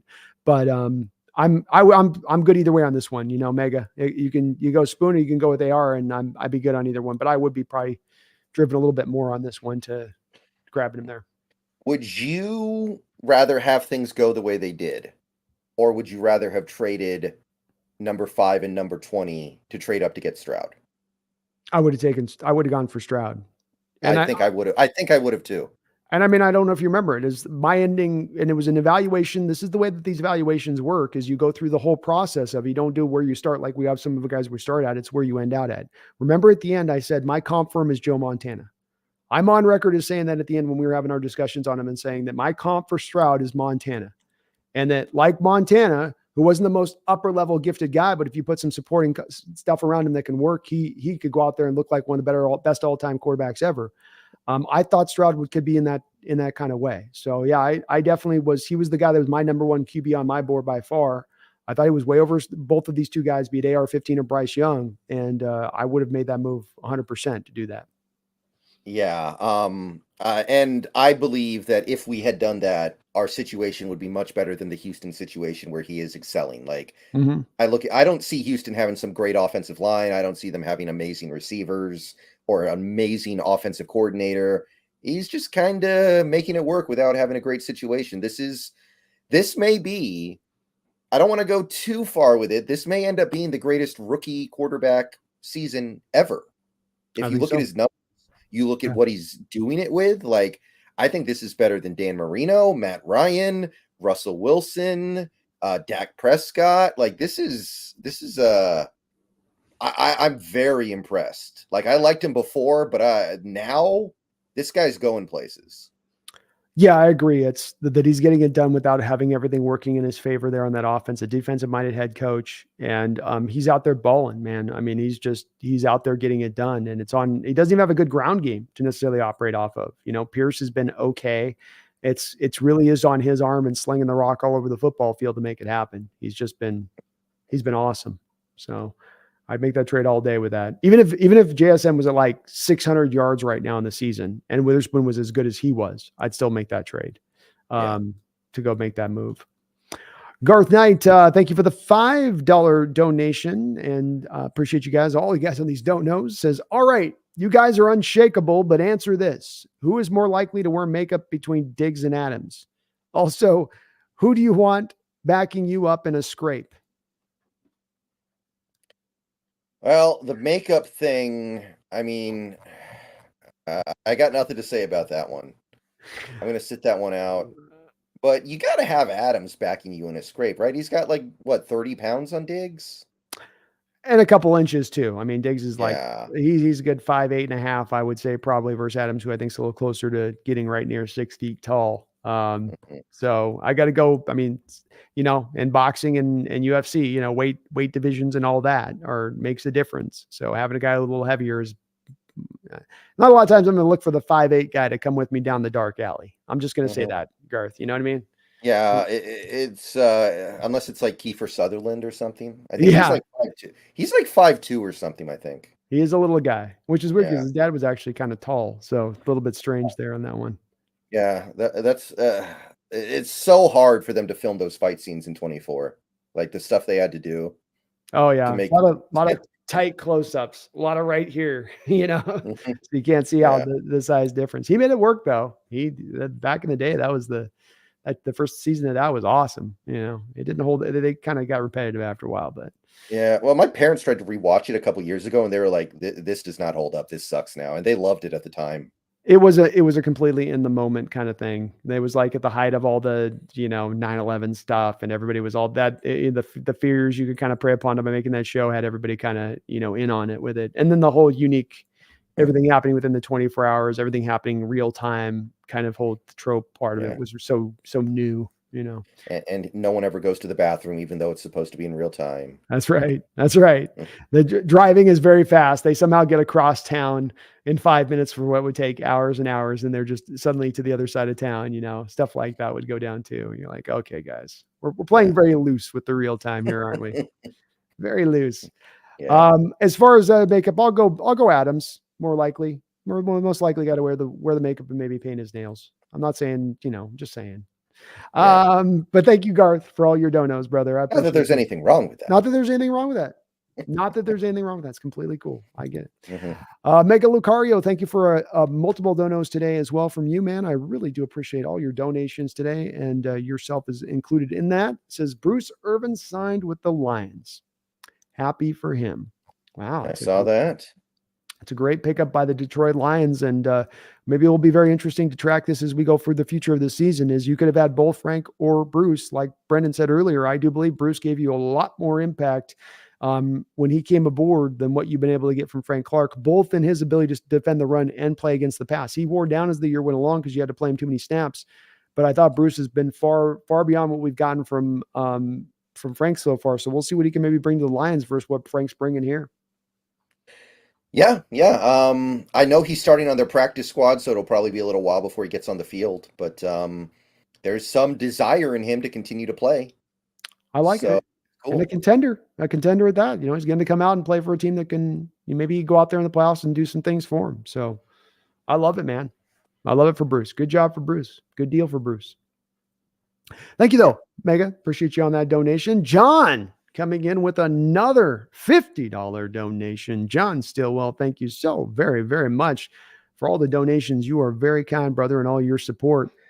John, you got to text me too or email me too on an address for your wife on that shirt I'm going to have made. So I can use your business address you've sent me email wise, but I got to get you set up too for making sure I'm sending that shirt to the right place.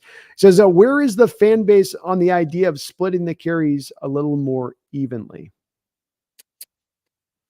Well, when I made the video earlier today about Charbonnet being really, really efficient and effective and Walker not really getting much love from the advanced metrics, a lot of people weren't really into it. It seemed like a lot of the comments were like, oh, no, it's because the offensive line blocks really well for Charbonnet and not well for Walker. Now, that's kind of the point I was making. We have a man blocking offensive line, not a zone blocking offensive line right now. And they're better at man than zone. But I don't know. It seems like people still think that Walker's a better player, and I agree. And they want to give Walker the ball more because they know that, Walker, he's Russian roulette. You give him the ball enough, eventually he's going to break off like an 80-yard run. Like he'll have all these carries that don't go anywhere. He'll have all these bad carries, but then he's off to the races. He's gone. It's over. And Charbonnet doesn't really do that. So I think they want to continue to feed Walker, generally speaking. I'm not sure I agree. Yeah, I find myself pretty much where Brennan wrapped it up, at least as far as what I see from the fan base and what I think as well, including within this, John, having that guy that can bust the big play for a touchdown like Walker did this last week for a team that's struggling so much in the red zone is maybe another thing to consider within this, that you have the guy that can go steal you that touchdown, maybe occasionally on those big time game breaking kind of plays that he can bring out. And you need that right now in this offense because you have so few answers when you get down to the red zone.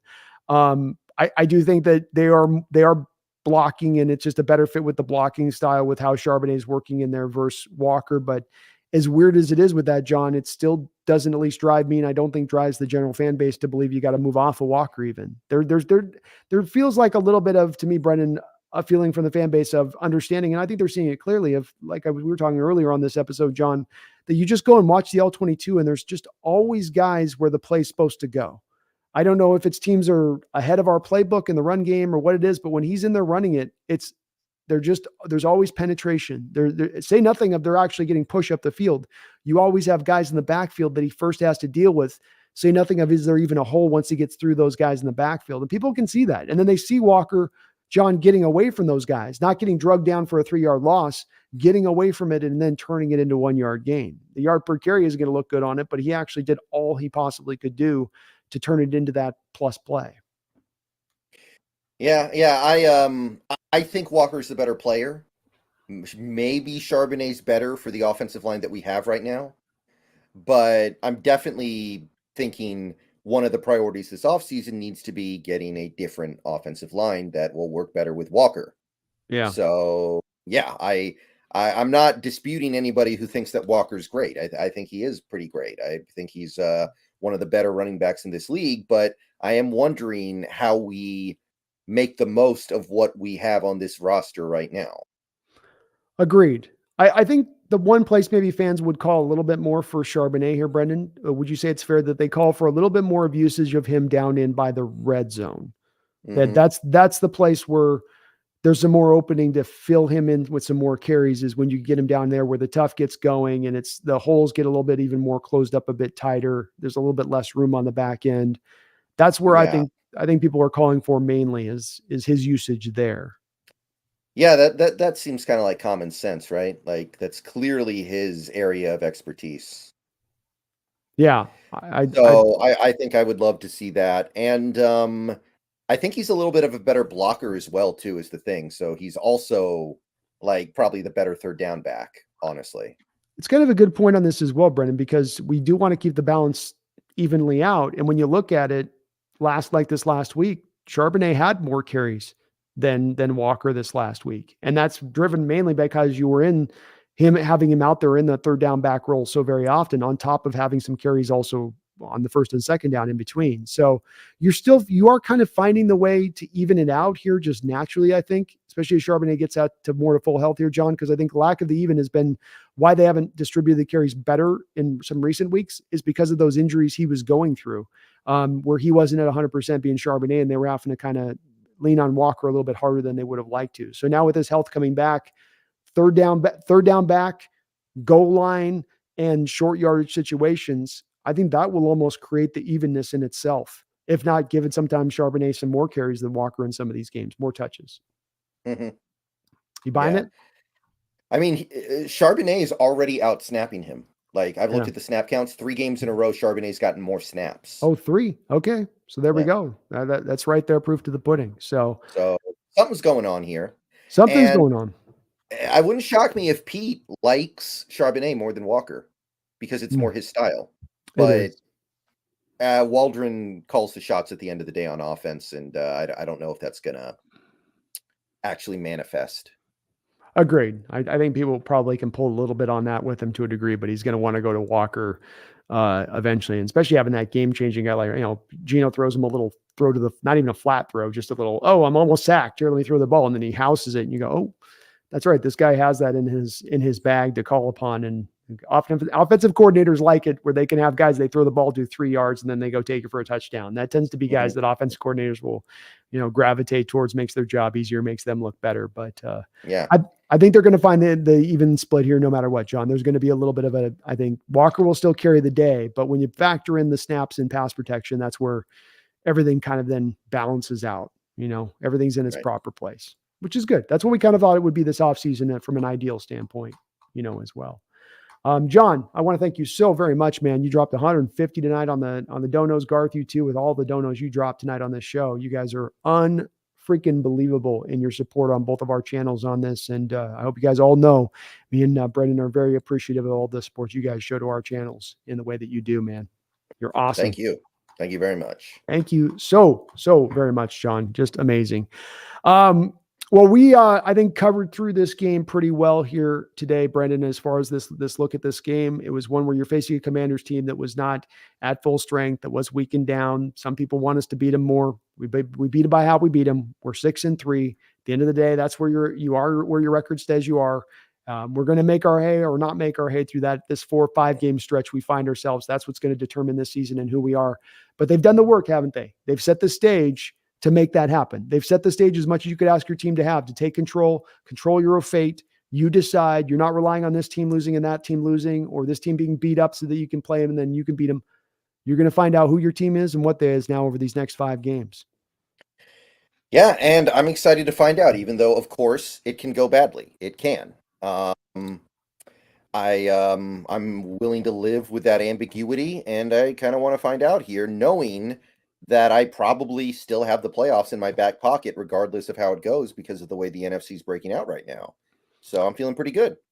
I feel good about that as well. You had to get this win to kind of help to ensure that, didn't you? Just like you got to get this win this week to help ensure that a winnable game, you should be able to take it. And if you do, almost whatever happens in that 4-game stretch becomes irrelevant as far as making the playoffs go. Yeah, you want to win those games. You want to win more of those games than you lose, but it does become irrelevant.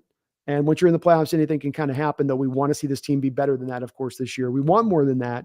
But that becomes kind of the floor on the season, which isn't too shabby when it comes to an NFL fan, that you say at this point in time of the year, our floor is getting into the playoffs and our upside is whatever we can come up with in our imagination for the season. So everything's still well within our reach, Brendan, not determined yet. And hopefully, so for some of those fans that aren't having, their faith was wavering a little bit with the Ravens game, then maybe they kind of keep that in mind a little bit. But the team's got to give them, of course, the performance too, to make them believe. And that's the part we'll see as we go forward. Folks, do me a favor, go over to Seahawks, Brendan Nelson, if you've not already done it, and sub on up over to his channels. Of course, sub up over here to Hawks Nest too. If you haven't already, please do like the show on the way out the door today. I want to appreciate all the people that are in here watching. I think we're well over 300 at one point in the show today. So a great turnout tonight.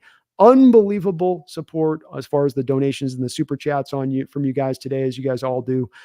Really, really, really appreciate you guys for all you do bring to bear on that.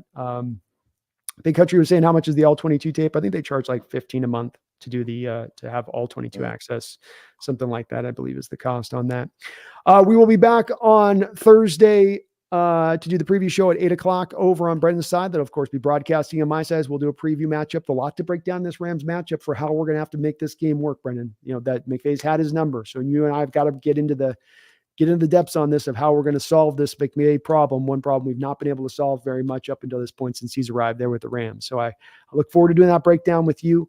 I thank you as ever, man, for coming on here in the chat and doing this twice a week as you have, man. Every week, every day, you're always there consistently here with me doing this, man. And I really, really do appreciate that. Thank you for having me on. It's been fun. Well, thank you for all the folks who donated the chat today as well. John Stillwell, you're amazing. Garth, thank you so much. And everyone else in between from Radu and man, with a lot of super chats here. Corey Coom and Addis, NR, Teddy G, Lucario, you guys are awesome. Appreciate you guys. We will be back in 2 days. And until that time with a team at 6-3, I would hope I wouldn't have to remind you about the big, beautiful season you have up in front of you. We would hope to not to let you guys know, hey, you're in first place right now, Hawk fans. Hey, your team right now can go out there and take it. I know you're maybe uncertain that this team can't be a contending team out there, some of you, but you should still keep in mind you got everything in your grasp this season. Anything is still possible. Just takes a little bit of imagination. So I hope my fellow Hawk fans don't forget here. Don't get lost. Don't go, hey, I thought they're going to be a contender already. Just wait, it might still be coming yet. So please, my fellow Hawk fans, don't you ever forget.